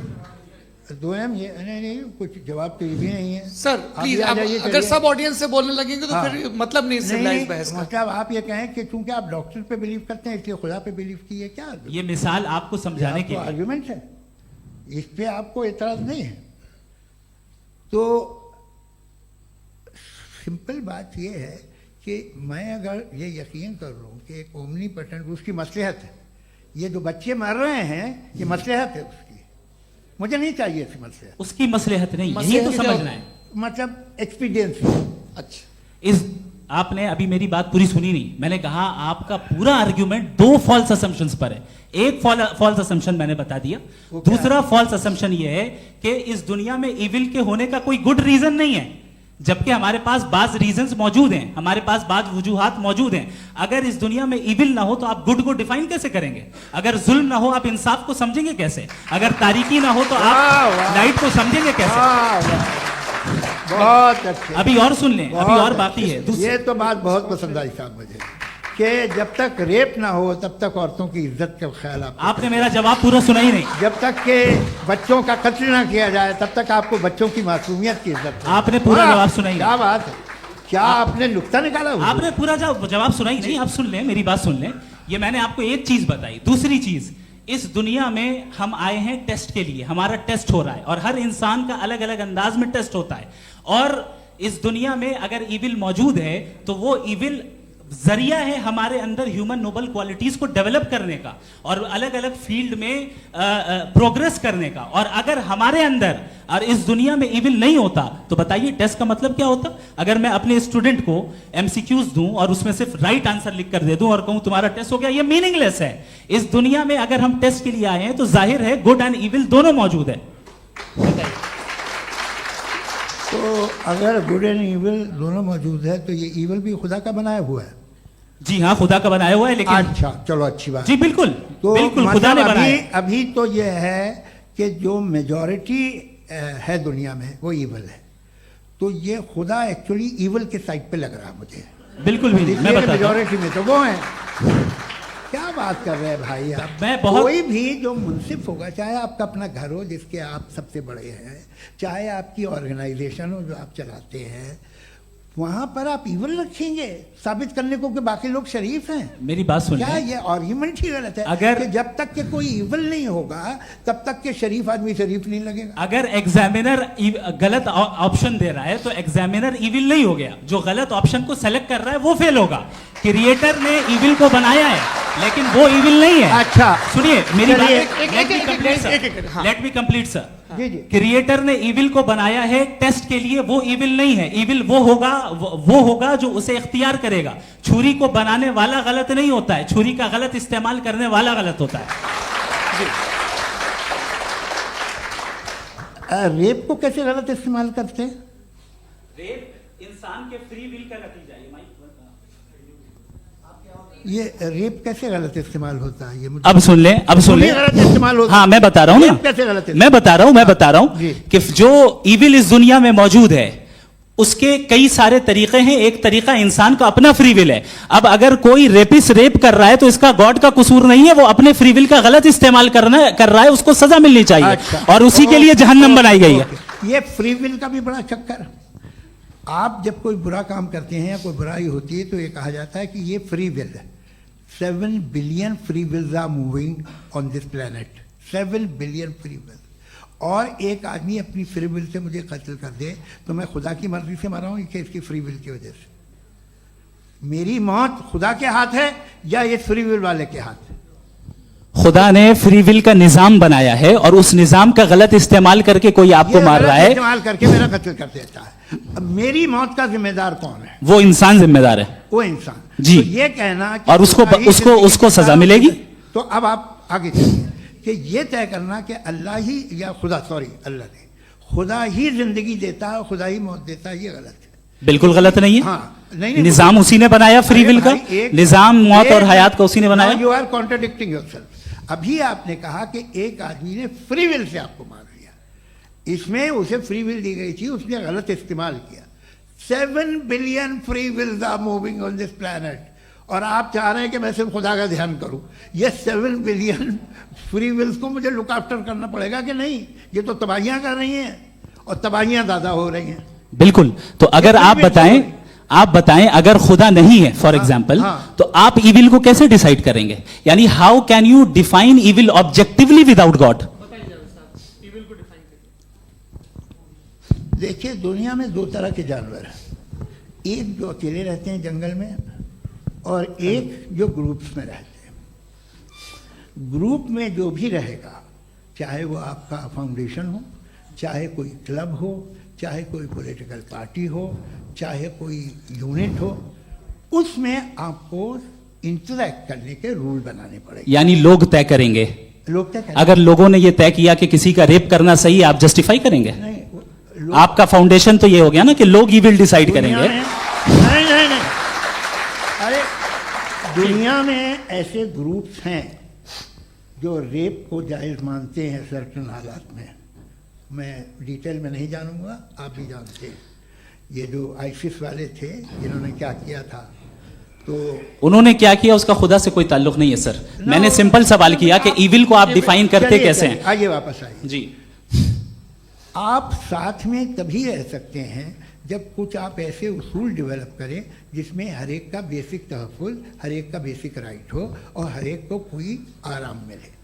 यही तरीक़ा है किसी भी ऑर्गेनाइजेशन जिसमें एक से ज़्यादा लोग हैं और वो ऐसे चलती है ज़िंदगी। उसमें अगर आप गड़बड़ करेंगे तो तबाही होगी, नुकसान होगा, बर्बादियाँ आएंगी। और अगर उसमें आप घर ले लीजिए ना, एक हस्बैंड है, एक वाइफ है, बच्चे हैं, वालदा भी हैं, 2 बहनें भी हैं, एक भाई भी है। अब इसमें कोई निज़ाम आपको चाहिए साथ में रहने का और एक दूसरे पे भरोसा रहे, एक दूसरे के बहीख्वाह हों, एक दूसरे की मदद करें, ऐसी जिंदगी। सर आपकी बात आ गई। आप ये कह रहे हैं कि लोग डिसाइड करेंगे क्या सही है क्या गलत है, यही है? मेजॉरिटी डिसाइड करेगी क्या सही है क्या गलत है? अरे भाई बिल्कुल। मेजॉरिटी अगर ये कहे कि नाजी जर्मनी के साथ जिस तरह मेजॉरिटी थी कि जेनोसाइड करना सही है, आप जस्टिफाई करेंगे? उस वक्त आपका ये सवाल सिर्फ उसके बाद क्लोजिंग। हाँ, उस वक्त प्लेनेट पे जो लोग थे उनमें कितने लोग हिटलर को सही समझते? अच्छा, प्लेनेट की मेजॉरिटी तय करेगी, सोसाइटी की नहीं। प्लेनेट की मेजॉरिटी गॉड के एग्जिस्टेंस को सही मानती है, आप क्यों नहीं मानते? ये हेलो ये क्रॉस क्वेश्चन का राउंड यहाँ पर समाप्त होता है। और ये बड़ा अच्छा है कि इस तरह से फ्रेगमेंट कर दिया गया है ताकि जो मरकरी ऊपर जा रहा है नीचे जवाब दे दूं। जी। प्लेनेट की ज़्यादातर मेजॉरिटी कुछ दूसरे मजहबों के खुदा को मानती है। आप उन्हें क्यों नहीं, आप तो मेजॉरिटी की बात कर रहे अच्छा, हैं। ये क्लोजिंग आप ये कह रहे हैं इविल और गुड को डिसाइड मेजॉरिटी करेगी। मेजॉरिटी जो कर दे वो सही हो जाएगा। क्लोजिंग इसको जैसा आप ही लोगों ने तय किया है उसी फॉर्मेट को फॉलो कर लेते हैं। हाँ भाई, मैंने तो भले लोगों पे एतबार किया और तब मॉडरेशन तय किया। जी आपके पास 5 मिनट का वक्त है, क्लोजिंग आर्ग्यूमेंट है, उसके बाद हम ऑडियंस से क्वेश्चन आंसर लेंगे जावेद साहब की क्लोजिंग आर्ग्यूमेंट के बाद। ओके, टाइम स्टार्ट्स बहुत शुक्रिया जी। हमारा जो टॉपिक है डज गॉड एग्जिस्ट, मैं इस पे इतने एकेडमिक तैयारी करके आया था, मुझे था कि मैंने सोचा था कि कई सारे मैं आर्ग्यूमेंट्स दूंगा, लेकिन वक्त की भी किल्लत और जावेद साहब बार बार इधर उधर चले जा रहे थे तो उसको भी थोड़ा एंटरटेन करना पड़ गया। डज गॉड एग्जिस्ट पे मैं एक ही आर्ग्यूमेंट दे पाया, आर्ग्यूमेंट्स बहुत हैं और डेफिनेटिव आर्ग्यूमेंट्स हैं, और मेरे आर्ग्यूमेंट को किसी एक राउंड में भी इन्होंने एंटरटेन नहीं किया और रेफ्यूट नहीं किया, एक राउंड में भी नहीं, एक राउंड में भी नहीं, और ना ही अभी आपका क्लोजिंग आर्ग्यूमेंट आएगा, नहीं वो बता देना। Argument of contingency sir. अरे मैं आपसे कई बार कह चुका हूँ कंटीजेंसी का मतलब अब मैं कैसे समझाऊं आपको आपस में, हाँ आप और कितने आसानी से समझाऊं मैं, मुझे तो नहीं समझ में आ रहा है। बस आप अपनी आर्ग्यूमेंट ऑफ कंटीजेंसी उर्दू में बोल सकते हैं। हाँ आप अपनी बात पूरी कर ले जी। आखिरी 4 मिनट। दूसरी चीज, just a minute please ma'am, can I talk? दूसरी चीज ये है कि आपने एक तो इसका जवाब नहीं दिया, दूसरा आपने गॉड के ना होने पर कोई डेफिनेटिव आर्ग्यूमेंट नहीं दिया, सिर्फ मजहब पे बात कर रहे हैं आप। मजहब तो आज हमारा टॉपिक ही नहीं था, आज तो हमारा टॉपिक हो आप मजहब से ले लेकर आईएस तक चले गए। भाई हमारा क्या ताल्लुक है उससे? We condemn them. और उसका गॉड से क्या ताल्लुक है? अगर कोई गलत काम कर रहा है, किसी ने किसी को कत्ल किया, किसी ने किसी का रेप किया, उसको सजा मिलनी चाहिए। और आपके पास कोई भी rational strong foundation of morality नहीं है। आपने कहा कि मेजॉरिटी तय करेगी सोसाइटी की, वो सही होगा। मैंने कहा हिटलर को फिर आप सही कहेंगे, नहीं नहीं नहीं नहीं, प्लैनेट की सोसाइटी की मेजॉरिटी तय करेगी। तो प्लैनेट की मेजॉरिटी गॉड के एग्जिस्टेंस को मानती है, आप कह रहे हैं ये रिलीजियस है। तो यानी आपके पास कोई स्ट्रॉन्ग फाउंडेशन नहीं है ऑब्जेक्टिव मोरालिटी का। ऑब्जेक्टिव मोरालिटी का अगर कोई फाउंडेशन है तो वो सिर्फ गॉड है, गॉड है, गॉड है। थैंक यू जी। ये मुफ्ती शमाइल नदवी साहब का क्लोजिंग आर्ग्यूमेंट था। अब हमारे पास जी जी ये बड़ा अच्छा है कि दोनों लोगों को मॉडरेटर से शिकायत भी और बोल रहे भाई हमारी शाबाशी भी तो करते चलो। अब मेरी बात जी आपके पास जावेद अख्तर साहब 5 मिनट का वक्त है, ये आपका क्लोजिंग आर्ग्यूमेंट है, टाइम रीसेट कर दें जी। देखिए बहुत सारी बातें हैं। गॉड का डेफिनेशन दुनिया के किसी भी रिलीजन में है कि वो ओमनीपोटेंट है, ओमनीप्रेजेंट है, he is just, he is kind, he loves you and so on. मैं जब दुनिया देखता हूँ तो मुझे कोई ऐसा सुप्रीम पावर यहाँ दिखाई नहीं देती है जो इंसान की बहबूदी के लिए कुछ कर रही हो, कमज़ोर को बचा रही हो, मदद कर रही हो, जालिम को पीछे हटा रही हो। मैं नहीं देखा, तारीख़ में नहीं। एक तो अगर है और ये देख रहा है तमाशा तो उसका होना न होना बराबर है। दोयम ये कि ये जो है जब आप ये कहते हैं कि कायनात जिसकी कंटीजेंसी है, मैं देखिए वो लफ्ज़ इस्तेमाल किया मैं, तो ये कैसे हो सकती है भाई? और फौरन आप सरेंडर कर देते हैं कि जाहिर है कि इसका बनाने वाला तो इससे 10,000 गुना ज़्यादा कॉम्प्लिकेटेड होगा, उस पर आपके होने पे कोई इतराज़ नहीं है। उसे वो टाइमलेस है, वो पहले से था, टाइम तो बहुत बाद में आया। ये सब आप मानने को तैयार है जिसका आपके पास कोई सबूत नहीं, आपके पास कोई रीज़न नहीं।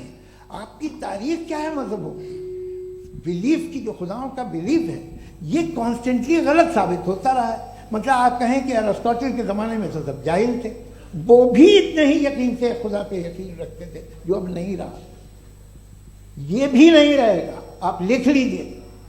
और इसके आसार आपको दुनिया में दिखाई देना शुरू हो चुके हैं। ये बहस क्या आज से 100 साल पहले इस तरह हो सकती थी? यहाँ तक तो आपको हम ले आए हैं। तो सर अरे इनको मदद की ज़रूरत नहीं भाई, ये सेल्फ सफिशिएंट आदमी है, आप क्यों इनकी मदद कर रहे हैं? Sir please. तो ये जो है तमाम बातें अपनी जगह हैं। ये एक पैकेज है। आप अकेले, कोई आदमी ऐसा नहीं जो सिर्फ गॉड को मानता हो, उसके साथ बहुत पैराफर्नेलिया आता है, अलग अलग पैराफर्नेलिया आते हैं। They are only, they have always created chaos in the society. मैं तो आपको सीधा ऑफर देता हूँ कि दुनिया में 10 इम्पॉर्टेंट बिलीव्स हैं। आप एक मानते हैं, 9 नहीं मानते, 9 में आप एथीस्ट हैं, 9 को आप बिल्कुल रीजनेबली मेरी तरह देखते हैं। तो 90 मजहबी आदमी भी 90% एथीस्ट है, वो दूसरे खुदा नहीं मानता, एक खुदा मानता है अपना वाला, बाकियों को कहता है गलत है। अगर आप मानना ही बंद कर दें तो आपका 10% चांस है कि आप सही हैं और 90% चांस है कि आप गलत हैं। मेरा मशवरा है, आप मानना छोड़ दिए तो 50% चांस होगा कि आप सही हैं और 50% चांस होगा, 40% आप गेन करेंगे बाय बिकमिंग एन एथीस्ट।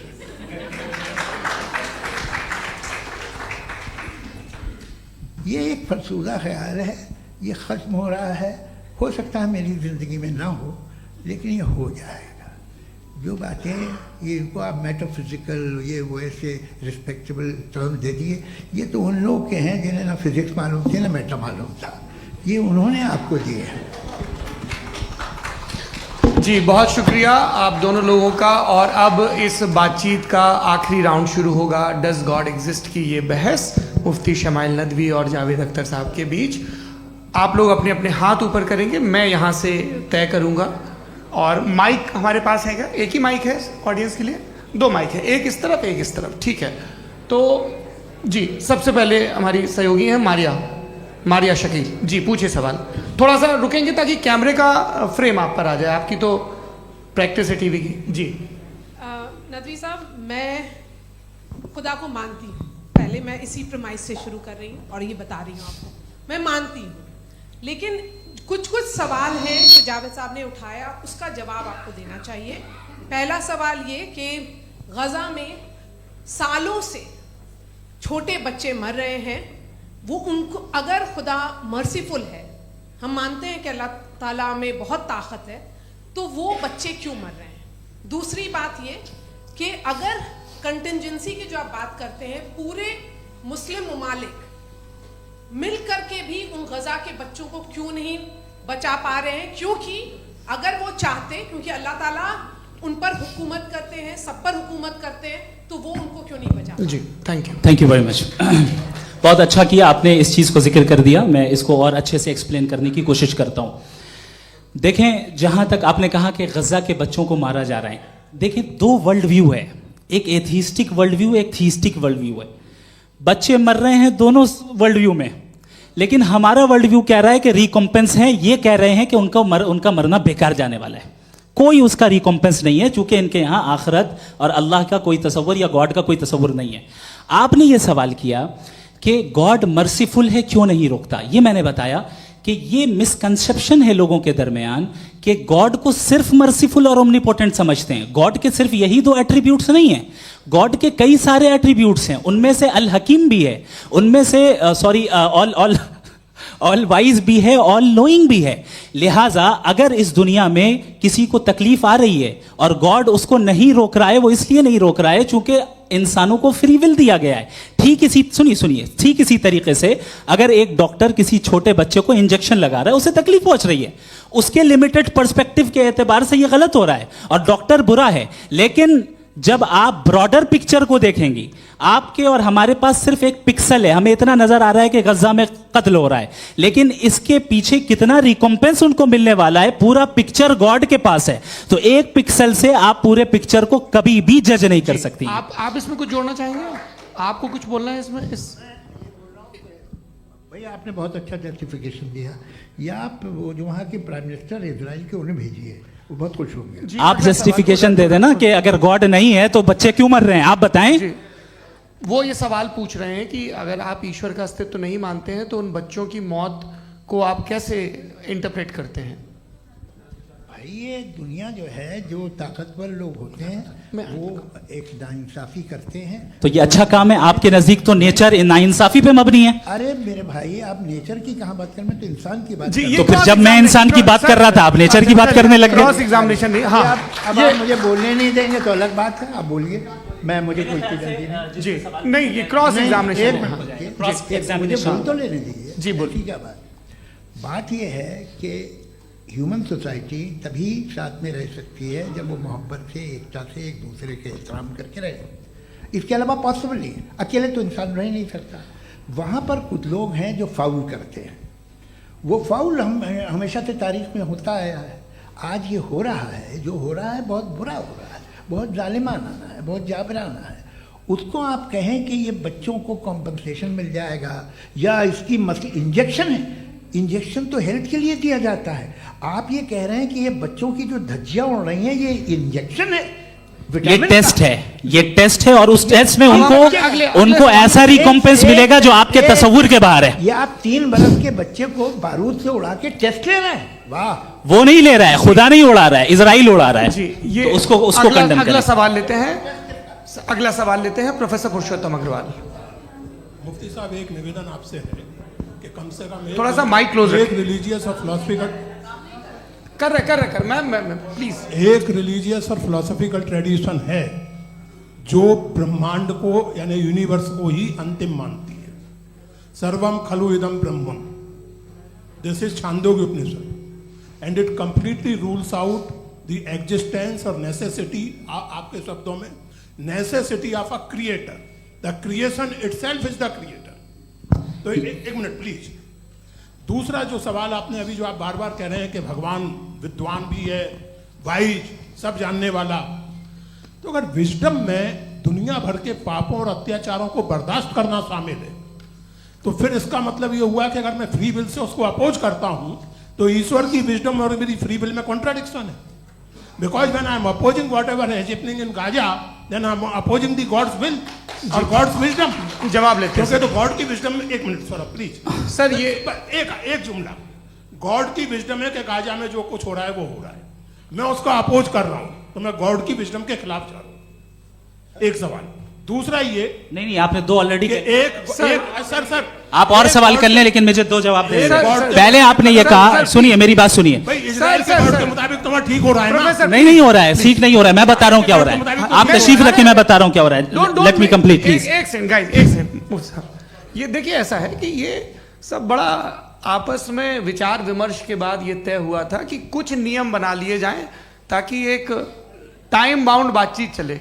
और भाई साहब, आप बड़ा जरूरी काम कर रहे हैं, लेकिन कैमरे के फ्रेम में आके उस काम को गड़बड़ कर दे रहे हैं। ठीक है गुरु, अब मेरे को कहीं का गुस्सा कहीं निकालना था, सॉरी।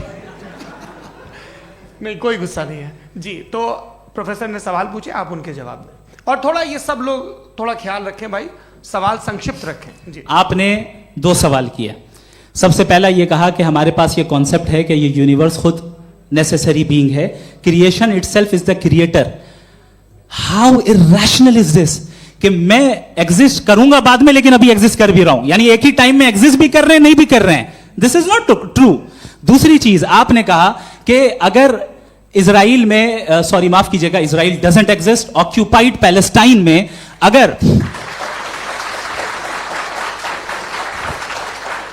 अगर ऑक्यूपाइड पैलेस्टाइन में बच्चों को मारा जा रहा है फ्री विल की वजह से और गॉड नहीं रोक रहा, ये कॉन्ट्रडिक्शन है। ये बताइए कि एक एग्जाम में एक बच्चा गलत आंसर लिख रहा है, सुनिए, एग्जामिनर चाहे तो रोक सकता है, क्यों नहीं रोक रहा है?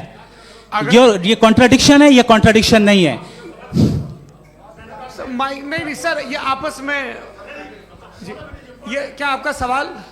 माइक दीजिए। फ्री विल दिया गया है टेस्ट के लिए, अकाउंटेबिलिटी के लिए। अगर फ्री विल नहीं होता तो आप कहते हैं हमें रोबोट बना दिया गया। नॉट मिसरिप्रेजेंट माय पोजीशन, आपकी जो भी पोजीशन, मैं अपनी फ्री विल के नाते, अपने ह्यूमन विजडम के नाते गाजा में हो रही अत्याचार का विरोध करता हूं। बिल्कुल करना चाहिए। आपके हिसाब से मैं गॉड की विजडम का विरोध कर रहा हूं? बिल्कुल नहीं, वहां जो हो रहा है गॉड की बिल्कुल भी नहीं, बिल्कुल भी नहीं।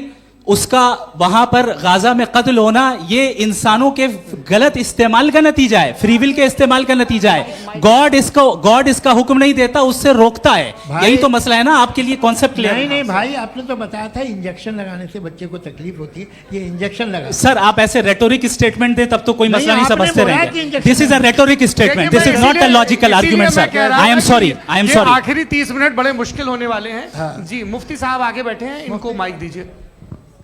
हाँ तरुण, माइक आप अपने पास रखिए, आपको कैमरे का फ्रेम पता है जी। सबसे पहले दोनों को मुबारकबाद। एक सर अपना आप नाम बता दें। आप अमेरिका में शिकागो में रहते हैं, इतना मुझे याद है। बताया आपको, यासिर नदीम अलवाजदी मेरा नाम है। जावेद सर, आपसे क्वेश्चन है इन्फिनिट रिग्रेस के ताल्लुक से। एक हाइपोथेटिकल सिनेरियो है, मसलन अगर आप सर माइक थोड़ा सा प्लीज क्लोज रखिए जी। अगर आप शायर इसलिए हैं कि आपके कोई उस्ताद शायर थे, और वो इसलिए शायर थे कि उनके कोई उस्ताद शायर थे, और इसी तरीके से हम माजी में पीछे चलते चलते चले जाएं और कहीं ना रुके, तो माफ कीजिएगा आप कभी शायर नहीं हो सकते। लेकिन आप शायर हैं, आपका शायर एग्जिस्ट करता है, इसका मतलब ये है कि आप कहीं ना कहीं रुके हैं। तो मेरा सवाल ये है कि क्या आप इन्फिनिट रिग्रेस ऑफ कॉजेस को लॉजिकल फैलेसी मानते हैं या नहीं मानते? हाँ या ना? मैं इन्हें लॉजिकल फैलेसी नहीं मानता हूँ, लेकिन मेरा प्रॉब्लम यह है कि जब मैं नहीं मानता हूँ तो I continue with this logic जो फैलेसी नहीं हो। आप एक जगह रुक जाते हैं जाके, आप कहते हैं ये गेंद कैसे बनी, ये जजीरा कैसे बना, ये समंदर कैसे बना, ये ज़मीन कैसे बनी, और अचानक गॉड पे जाके आपको ब्रेक लग जाता है। एक बार आप सवाल नहीं करते कि भाई इनको बनाने वाला तो इनसे भी कॉम्प्लिकेटेड होगा, वो कैसे बना, उसके बारे में आपने इत्मीनान कर लिया, वो हमेशा से है। तो अगर आप उसे हमेशा से मानते हैं तो फिर ये मान लीजिए कि कायनात हमेशा से है, क्या तकलीफ फिर हम वजूद में नहीं आते। जी है? हम मौजूद नहीं। अच्छा सर क्यों नहीं हो मैं सकता? बताऊंगा, प्लीज प्लीज। जैसे मैंने मिसाल दी आपके शेर की। आपका शेर कभी वजूद में ना आता अगर शायर इसी तरह चलते रहते हमेशा। जी माइक मेरे ख्याल से एक सेकंड, इन्फिनिट रिग्रेस का कॉन्सेप्ट क्लियर नहीं हो जी। पाया, ऐसे रहने दें, लेट्स मूव ऑन सर। ठीक है। हाँ, थोड़ा सा मॉडरेटर का भी ख्याल रखें। नहीं आपने तो रखा है, आपने रखा है। यहाँ पे गौहर रजा साहब हैं, वो भी एक सवाल पूछना चाहते हैं। माइक यार नीचे से ऑन कर दिए, नीचे। पहले तो ये कह दूं कि मैं उन बच्चों से शर्मिंदा हूं जिनको गजा में कत्ल किया गया, क्योंकि हमारे होते हुए कत्ल किया गया। लेकिन उससे ज़्यादा शर्मिंदगी इस बात से हुई कि मुझे लगा कि मुफ्ती साहब उसको जस्टिफाई कर रहे हैं। बिल्कुल भी नहीं, आप बहुत ही गलत मुझे बात लगा मैं गलत हो सकता हूं। बिल्कुल गलत मैं है। सवाल पूछ रहा हूं। सवाल मैं देखिए, सवाल अगर पूछ एक- रहा हूं। एक- एक- मैं एक- जावेद भाई गौर से साहब, एक डिसएग्री सेकंड, गौर करता साहब, हूं। एक सेकंड देखिए, अगर देखिए ऐसा एक सेकंड आप सर वेट अरे आप कुछ मेरे पहले मुझे अपनी बात क्या लेने दीजिए। अगर ऑडियंस तय करेगी तो फिर मॉडरेटर का मतलब नहीं। मेरा आप सबसे ये कहना है, ये बहस दो लोगों के बीच में है, एक तरफ मुफ्ती साहब, एक तरफ जावेद साहब। पिछले 1.5 घंटे से ये लोग अपने अपने तर्क रख रहे हैं। आपकी इनसे इत्तेफाकी हो सकती है, ना इत्तेफाकी हो सकती है। मेरे उस्ताद मुझे सिखा गए हैं कि मुखामुखम में असहमति की गुंजाइश बची रहनी चाहिए। अगर मैं आपकी बहुत इज्जत करता हूं गौहर साहब, आपने जो कमाल की किताबें लिखी, साइंटिफिक टेम्परामेंट, लेकिन मेरी ये गुजारिश है आप सबसे कि यदि आप इन लोगों ने जो बोला उन पर टिप्पणियां करेंगे तो ना वक्त की पाबंदी रहेगी, ना वो अनुशासन। आप सवाल पूछ लें, उस सवाल में जो बात आ जाए वो आ जाए। मैं जावेद साहब से डिसएग्री करता हूं, इसलिए जावेद साहब से सवाल पूछ रहा हूं। आपका सवाल जावेद अख्तर साहब से। और सवाल ये है मेरा कि जावेद साहब ने कई बार लॉजिक का इस्तेमाल किया कि साइंस में लॉजिक है और रिलीजन में लॉजिक नहीं है। मेरा ख्याल ये है कि रिलीजन में भी लॉजिक है, लेकिन उस लॉजिक की बेसिस ये है कि आप रुक जाते हैं, जिसका जिक्र जावेद साहब ने बार बार किया, यानी खुदा के तसव्वुर पे आते हुए, गॉड के तसव्वुर पे आते हुए रुक जाते हैं। और इसमें सवाल पूछना मतलब फॉरबिडन होता है। सवाल यह है कि क्या जावेद साहब इससे एग्री करते हैं कि साइंस की लॉजिक अलग है और रिलीजन की लॉजिक अलग है? बताइए सर। देखिए, 3 चीज़ें हैं, साइंस है, एक है मंतिक है, इस्तिदलाल है, और एक जो है कुछ भी नहीं है, फेथ है, अकीदा है। मैं अकीदे की लॉजिक का कायल नहीं हूँ। मुझे आप इस्तिदलाल से, लॉजिक से, रीज़न से समझाइए, मैं मानने को तैयार हूँ, मेरा क्या नुकसान होगा। लेकिन ये कि अकीदे पे मैं नहीं जा सकता हूँ। अकीदे का मतलब है कि तुम ये मान लो, सवाल ना करो, ये नहीं। आप सारी बातें करके, बड़ी साइंटिफिक बातें करके एक जगह जाके खुदा के हुदूद पे रुक जाते हैं, सरेंडर कर देते हैं। मैं सरेंडर करने को तैयार नहीं। That's all. जी, ये आगे सर बैठे हुए हैं, इनको माइक दीजिए। भाई वो आप पूछना चाह रहे थे ना भाई? हाँ, नहीं मैं थैंक यू जी, आपका नाम? आसिम इफ्तिखार। आसिम जी, पूछिए। सर, जावेद सर से सवाल है कि आपने अपने माइक थोड़ा करीब रखिए। अपने क्लोजिंग स्टेटमेंट में बात कही थी कि मज़हब का जो फ्यूचर है वो ज़्यादा दिन नहीं जाने वाला है, लेकिन मैं देख पा रहा हूँ कि जो ऑक्सफोर्ड यूनिवर्सिटी की एक स्टडी है 2011 में हुई है, जिसके 50 एकेडमिशियंस ने इसको अंजाम दिया था, उसमें वो ये कहते हैं कि जो फेथ इन गॉड है वो इनबिल्ट है ह्यूमन नेचर के अंदर, जिसको हम कहते हैं फितरत के अंदर शामिल है वो। और वो ये कहते हैं कि अगर कोई ये समझता है कि मज़हब को वो ख़त्म कर देगा तो ये उसकी गलत फहमी है। तो आप इसके बारे में, इस स्टडीज़ के बारे में क्या कहते हैं? ठीक है। मैं उनसे एग्री नहीं करता हूँ। वो कौन से प्रोफेसर होंगे, ऐसा इनके क्या पास डेटा है, इन्होंने डेटा के बेस होगा। डेटा क्या हो सकता है? फ्यूचर का डेटा तो नहीं हो सकता ना उनके पास। प्रेजेंट का डेटा हो सकता है। डेटा आपने सुना 100 साल पहले का बाद का डेटा, मैंने तो नहीं सुना आज तक। तो आज उनकी ये राय है और होगी राय, ठीक है। दुनिया में तरह तरह की राय है लोग, लेकिन मैं समझता हूँ कि वक्त के साथ इंसान ज़्यादा से ज़्यादा रीजनेबल और लॉजिकल होता जा रहा है। आज आप देखिए वेस्टर्न यूरोप में क्या परसेंटेज है नॉन बिलीवर्स की, बहुत हाई। वहाँ चर्च खाली पड़े होते हैं। तो अल्टीमेटली तो इंसान कोई ऐसी बात बहुत अरसे तक नहीं मान सकेगा, चाहे गलत या सही, जो उसे उसके दिमाग को, उसके जहन को, उसके लॉजिक को अपील न करे। वो कह रहे हैं तो ऑक्सफोर्ड के होंगे तो कैम्ब्रिज के होंगे, तो मुझे क्या लेना देना। उनका डेटा मुस्तकबिल का नहीं हो सकता है। जी दीपक, हाँ पूछिए। मैं आऊँगा अभी, पीछे की साइड भी आऊँगा, माइक वहीं भेजूंगा 2-3 साल के लिए। जी जावेद साहब, आपसे सवाल है। नमस्ते।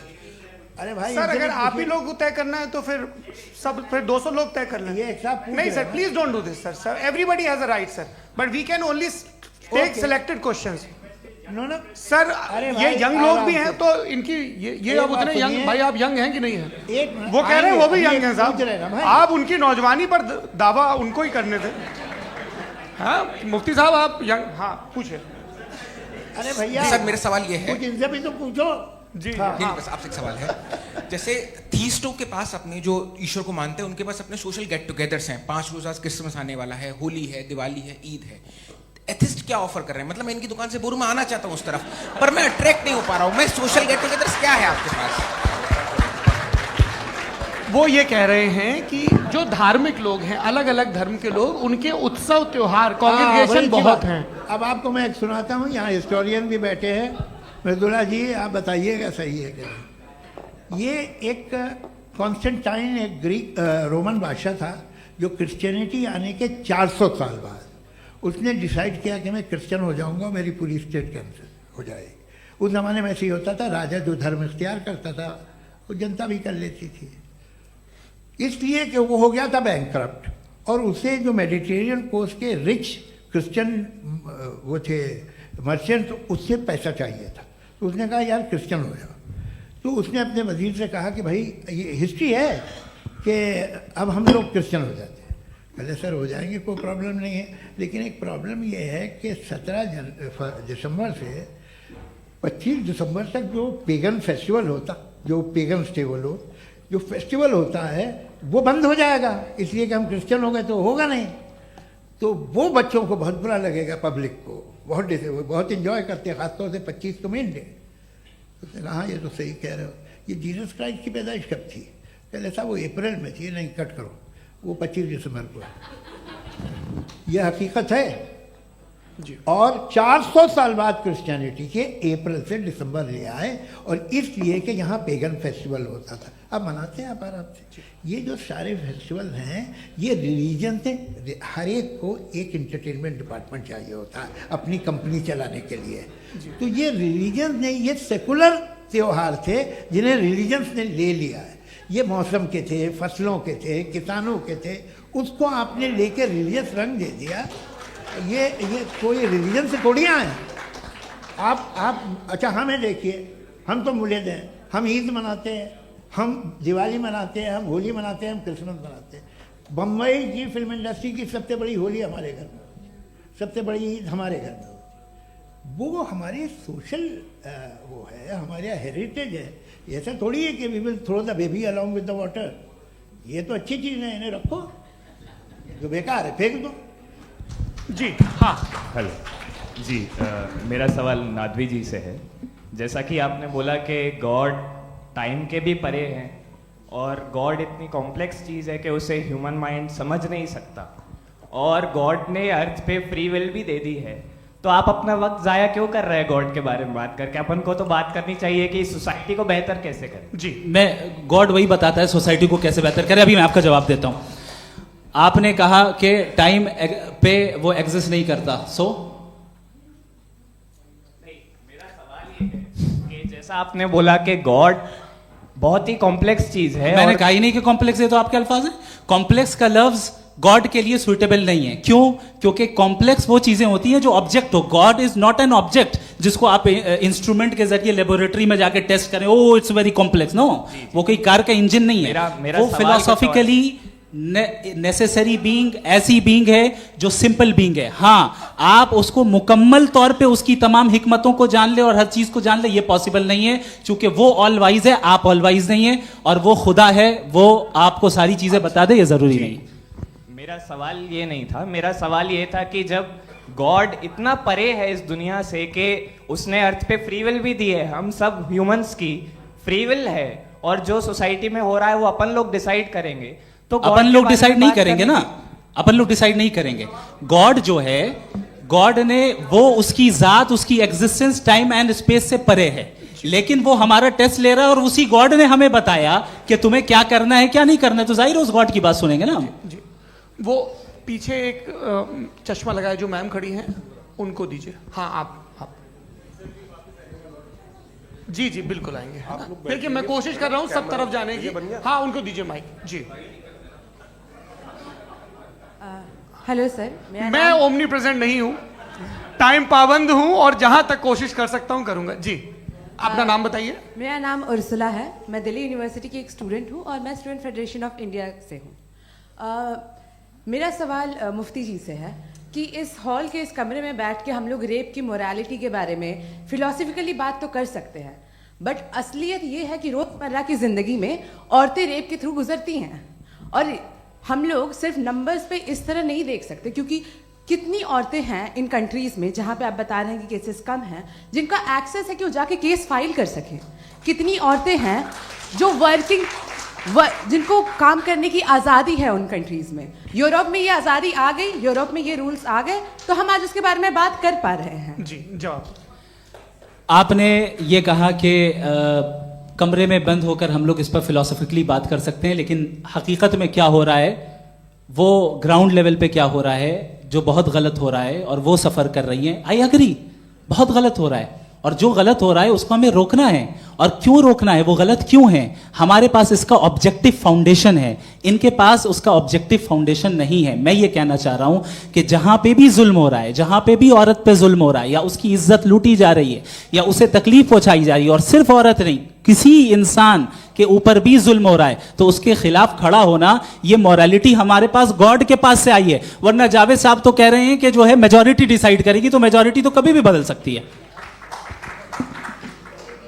क्या आप हाँ। ये थोड़ी सी आपको गलतफहमी है। मैं अगर मेरे जुमले से ये मदना निकला या मैंने कहा, तो ये जुमला मैं वापस लेता हूँ। ये मेरा मतलब ही नहीं था कि मेजॉरिटी डिसाइड करेगी। मेजॉरिटी डिसाइड करे तो दुनिया में बड़ी, वैसे आपने कहा था ये जुमला। अच्छा, हो सकता है, मैं मान रहा हूँ, बाद में रिकैप कर लेंगे। अरे एक सेकंड, मैं अपनी एक्सप्लेनेशन दे रहा हूँ। मुनासिब बात यह है कि हम सब के सब दिल में जानते हैं कि क्या अच्छा है क्या बुरा है, हमें पता है अच्छी तरह से। जो लोग बुरे काम करते हैं उन्हें भी मालूम अच्छा क्या है। यही तो सवाल था हजरत, कि फिर ये मोरालिटी आई कहां से? Cross examination. हाँ जी, हाँ। मोरालिटी साथ रहने की डिजायर से आई, यानी साथ रहकर जो कुछ कह दे, जो कुछ कर दे, वो हो जाएगा। नहीं नहीं, तो आप कायदे से रह ही कर सकते हैं जब तक लोगों में मोरालिटी हो, वरना क्यास हो जाएगा। ये आपको कैसे पता? जी, हमने देखा ना, जहां मोरालिटी का क्यास हो गया, हम देखते हैं। कहां पे देखते भाई?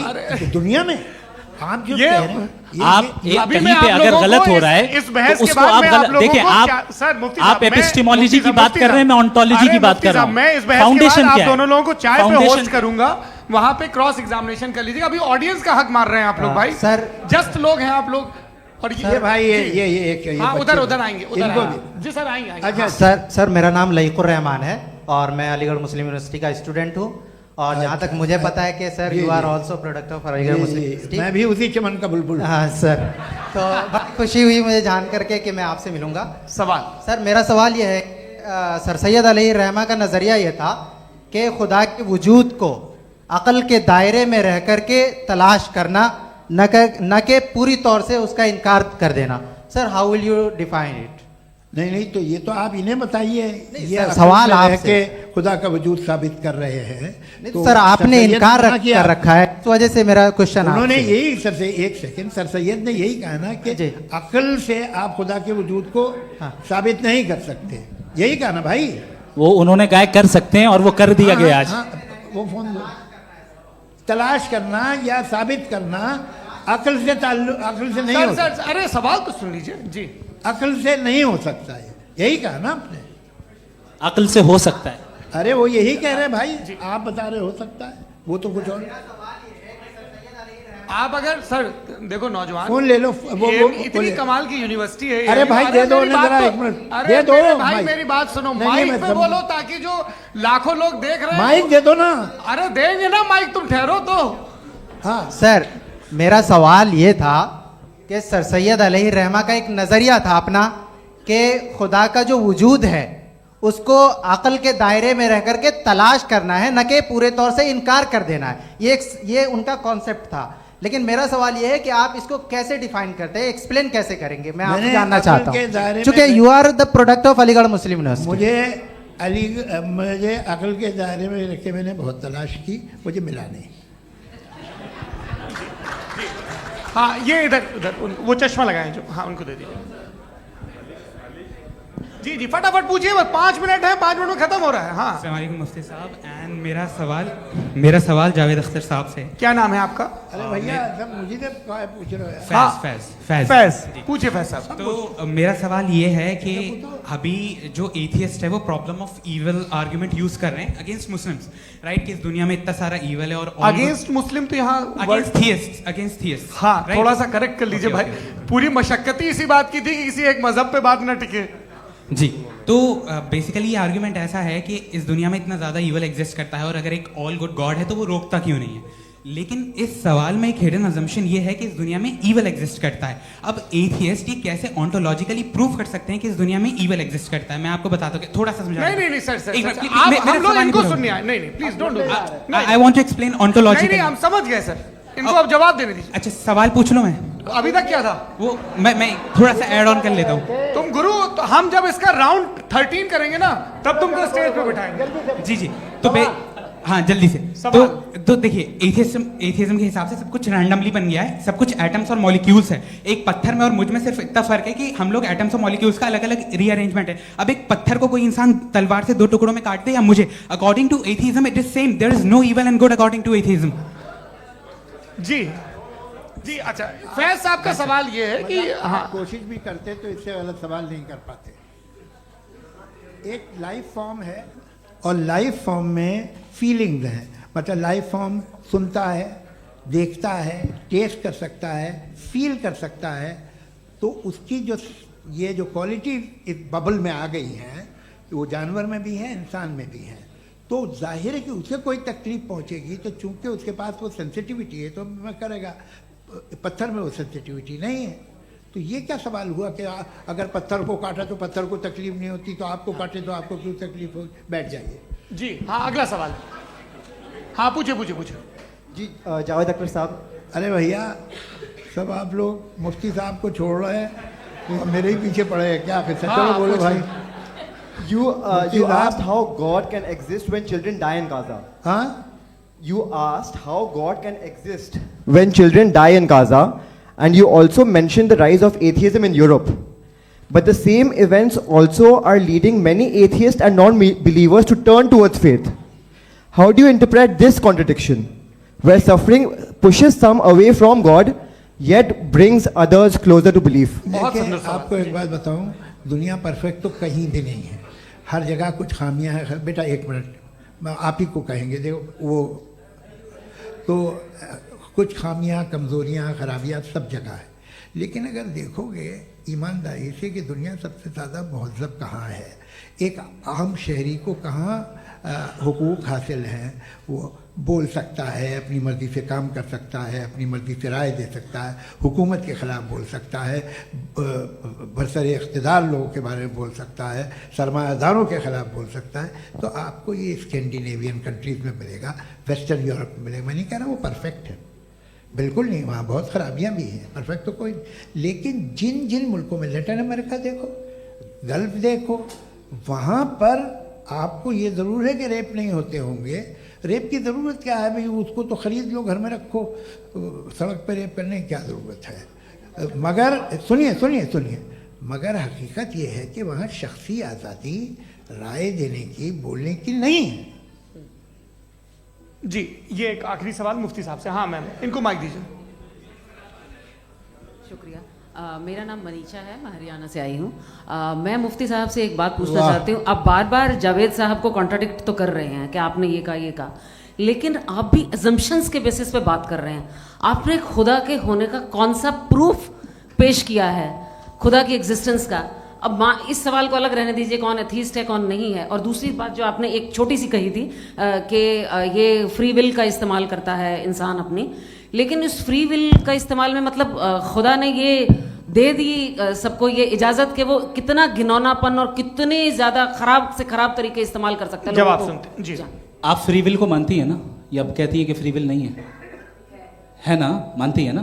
तो अब आपके पास इसका कोई एक्सप्लेनेशन नहीं है कि अगर एक इंसान उस फ्री विल का इस्तेमाल करके गलत काम कर रहा है और बच के अच्छी जिंदगी गुजार के निकल जा रहा है, उसका कोई रिकॉम्पेंस नहीं है। हमारे वर्ल्ड व्यू में जो इंसान गलत काम कर रहा है उसको भी रिकॉम्पेंस यानी उसका बुरा बदला मिलना है, और जो सही काम कर रहा है उसको सही बदला मिलना है। लिहाजा जो फ्री विल है वो इस तरीके से है कि एक लिमिटेड टाइम तक खुदा ने मोहलत दी है। ऐसा नहीं कि छूट दे दी, जो करना है करते रहो हमेशा। वक्त आएगा जब एग्जाम का टाइम खत्म होगा तब रिजल्ट आएगा। दौराने एग्जाम जबरदस्ती आपको नहीं बताया जाएगा। अरे भाई एक सेकंड, जी सवाल मुफ्ती साहब से मेरा, मुफ्ती साहब से जी, रुक जाइए, आपसे फोन, आप इसके बाद आपसे यही रहेंगे वो। हाँ बोलिए। मैं मुफ्ती साहब एक ही सवाल करता हूँ कि अगर जो हो रहा है फ्री विल से हो रहा है और एक दिन बरोज़ क़यामत इंसाफ होगा मैशर में वगैरह वगैरह, तो दुआ क्यों मांगते हैं लोग? दुआ मांगते हैं इसके मतलब है अभी भी उसने ये डिपार्टमेंट रखा है कि मैं रोजमर्रा की जिंदगी में बिल्कुल बिल्कुल ही कैन। तो तुम कैन हो, तुम मुझे नौकरी दिला देते हो, मेरे बेटे को ग्रीन कार्ड दिला देते हो, और 45,000 बच्चे मरते उन्हें रोकते नहीं हो। नहीं तो क्या आप ये कह रहे हैं कि इस दुनिया में जालिमों को कभी पकड़ ही नहीं होती है? अरे जो भी पकड़ होगी वो बच्चे रोते हैं। बिल्कुल, देखें मैंने अपने ओपनिंग स्टेटमेंट में यही कहा था कि जनाब जावेद साहब सिर्फ इमोशनल आर्गुमेंट देंगे। This is an emotional argument. ये छोटे मोटे इसके पीछे का रीजन मैंने बताया क्या है, इसके पीछे का विजडम क्या है मैंने बताया। मंच से आप लोगों को सज्जनों इसलिए कह रहा हूं ताकि थोड़ा सा आपके कॉन्शियंस पे जोर रहे कि आपको ऑर्डर बचा के रखना है। वक्त तय हुआ था, ये वक्त पूरा हुआ, आपने इतने धैर्यपूर्वक सुना, मैं आप सबका बहुत बहुत शुक्रगुजार हूं। यदि इन दोनों विद्वानों की इच्छा होगी तो कभी हम इस बातचीत का राउंड 2, राउंड 3, यही तो देखिए खूबी है इंसान की कि बहस मुबाहसे में वो पड़ा रहता है। आप लोगों ने बड़े धैर्य का परिचय दिया, बहुत बहुत शुक्रिया। इसी के साथ ये बातचीत यहाँ पे समाप्त होती है। आप लोग को मैं एक बात बता दूं, ये सारी बहस हो गई, अब मुफ्ती साहब और बड़े मुफ्ती साहब इन साथ के साथ मैं खाना खाने वाला हूँ।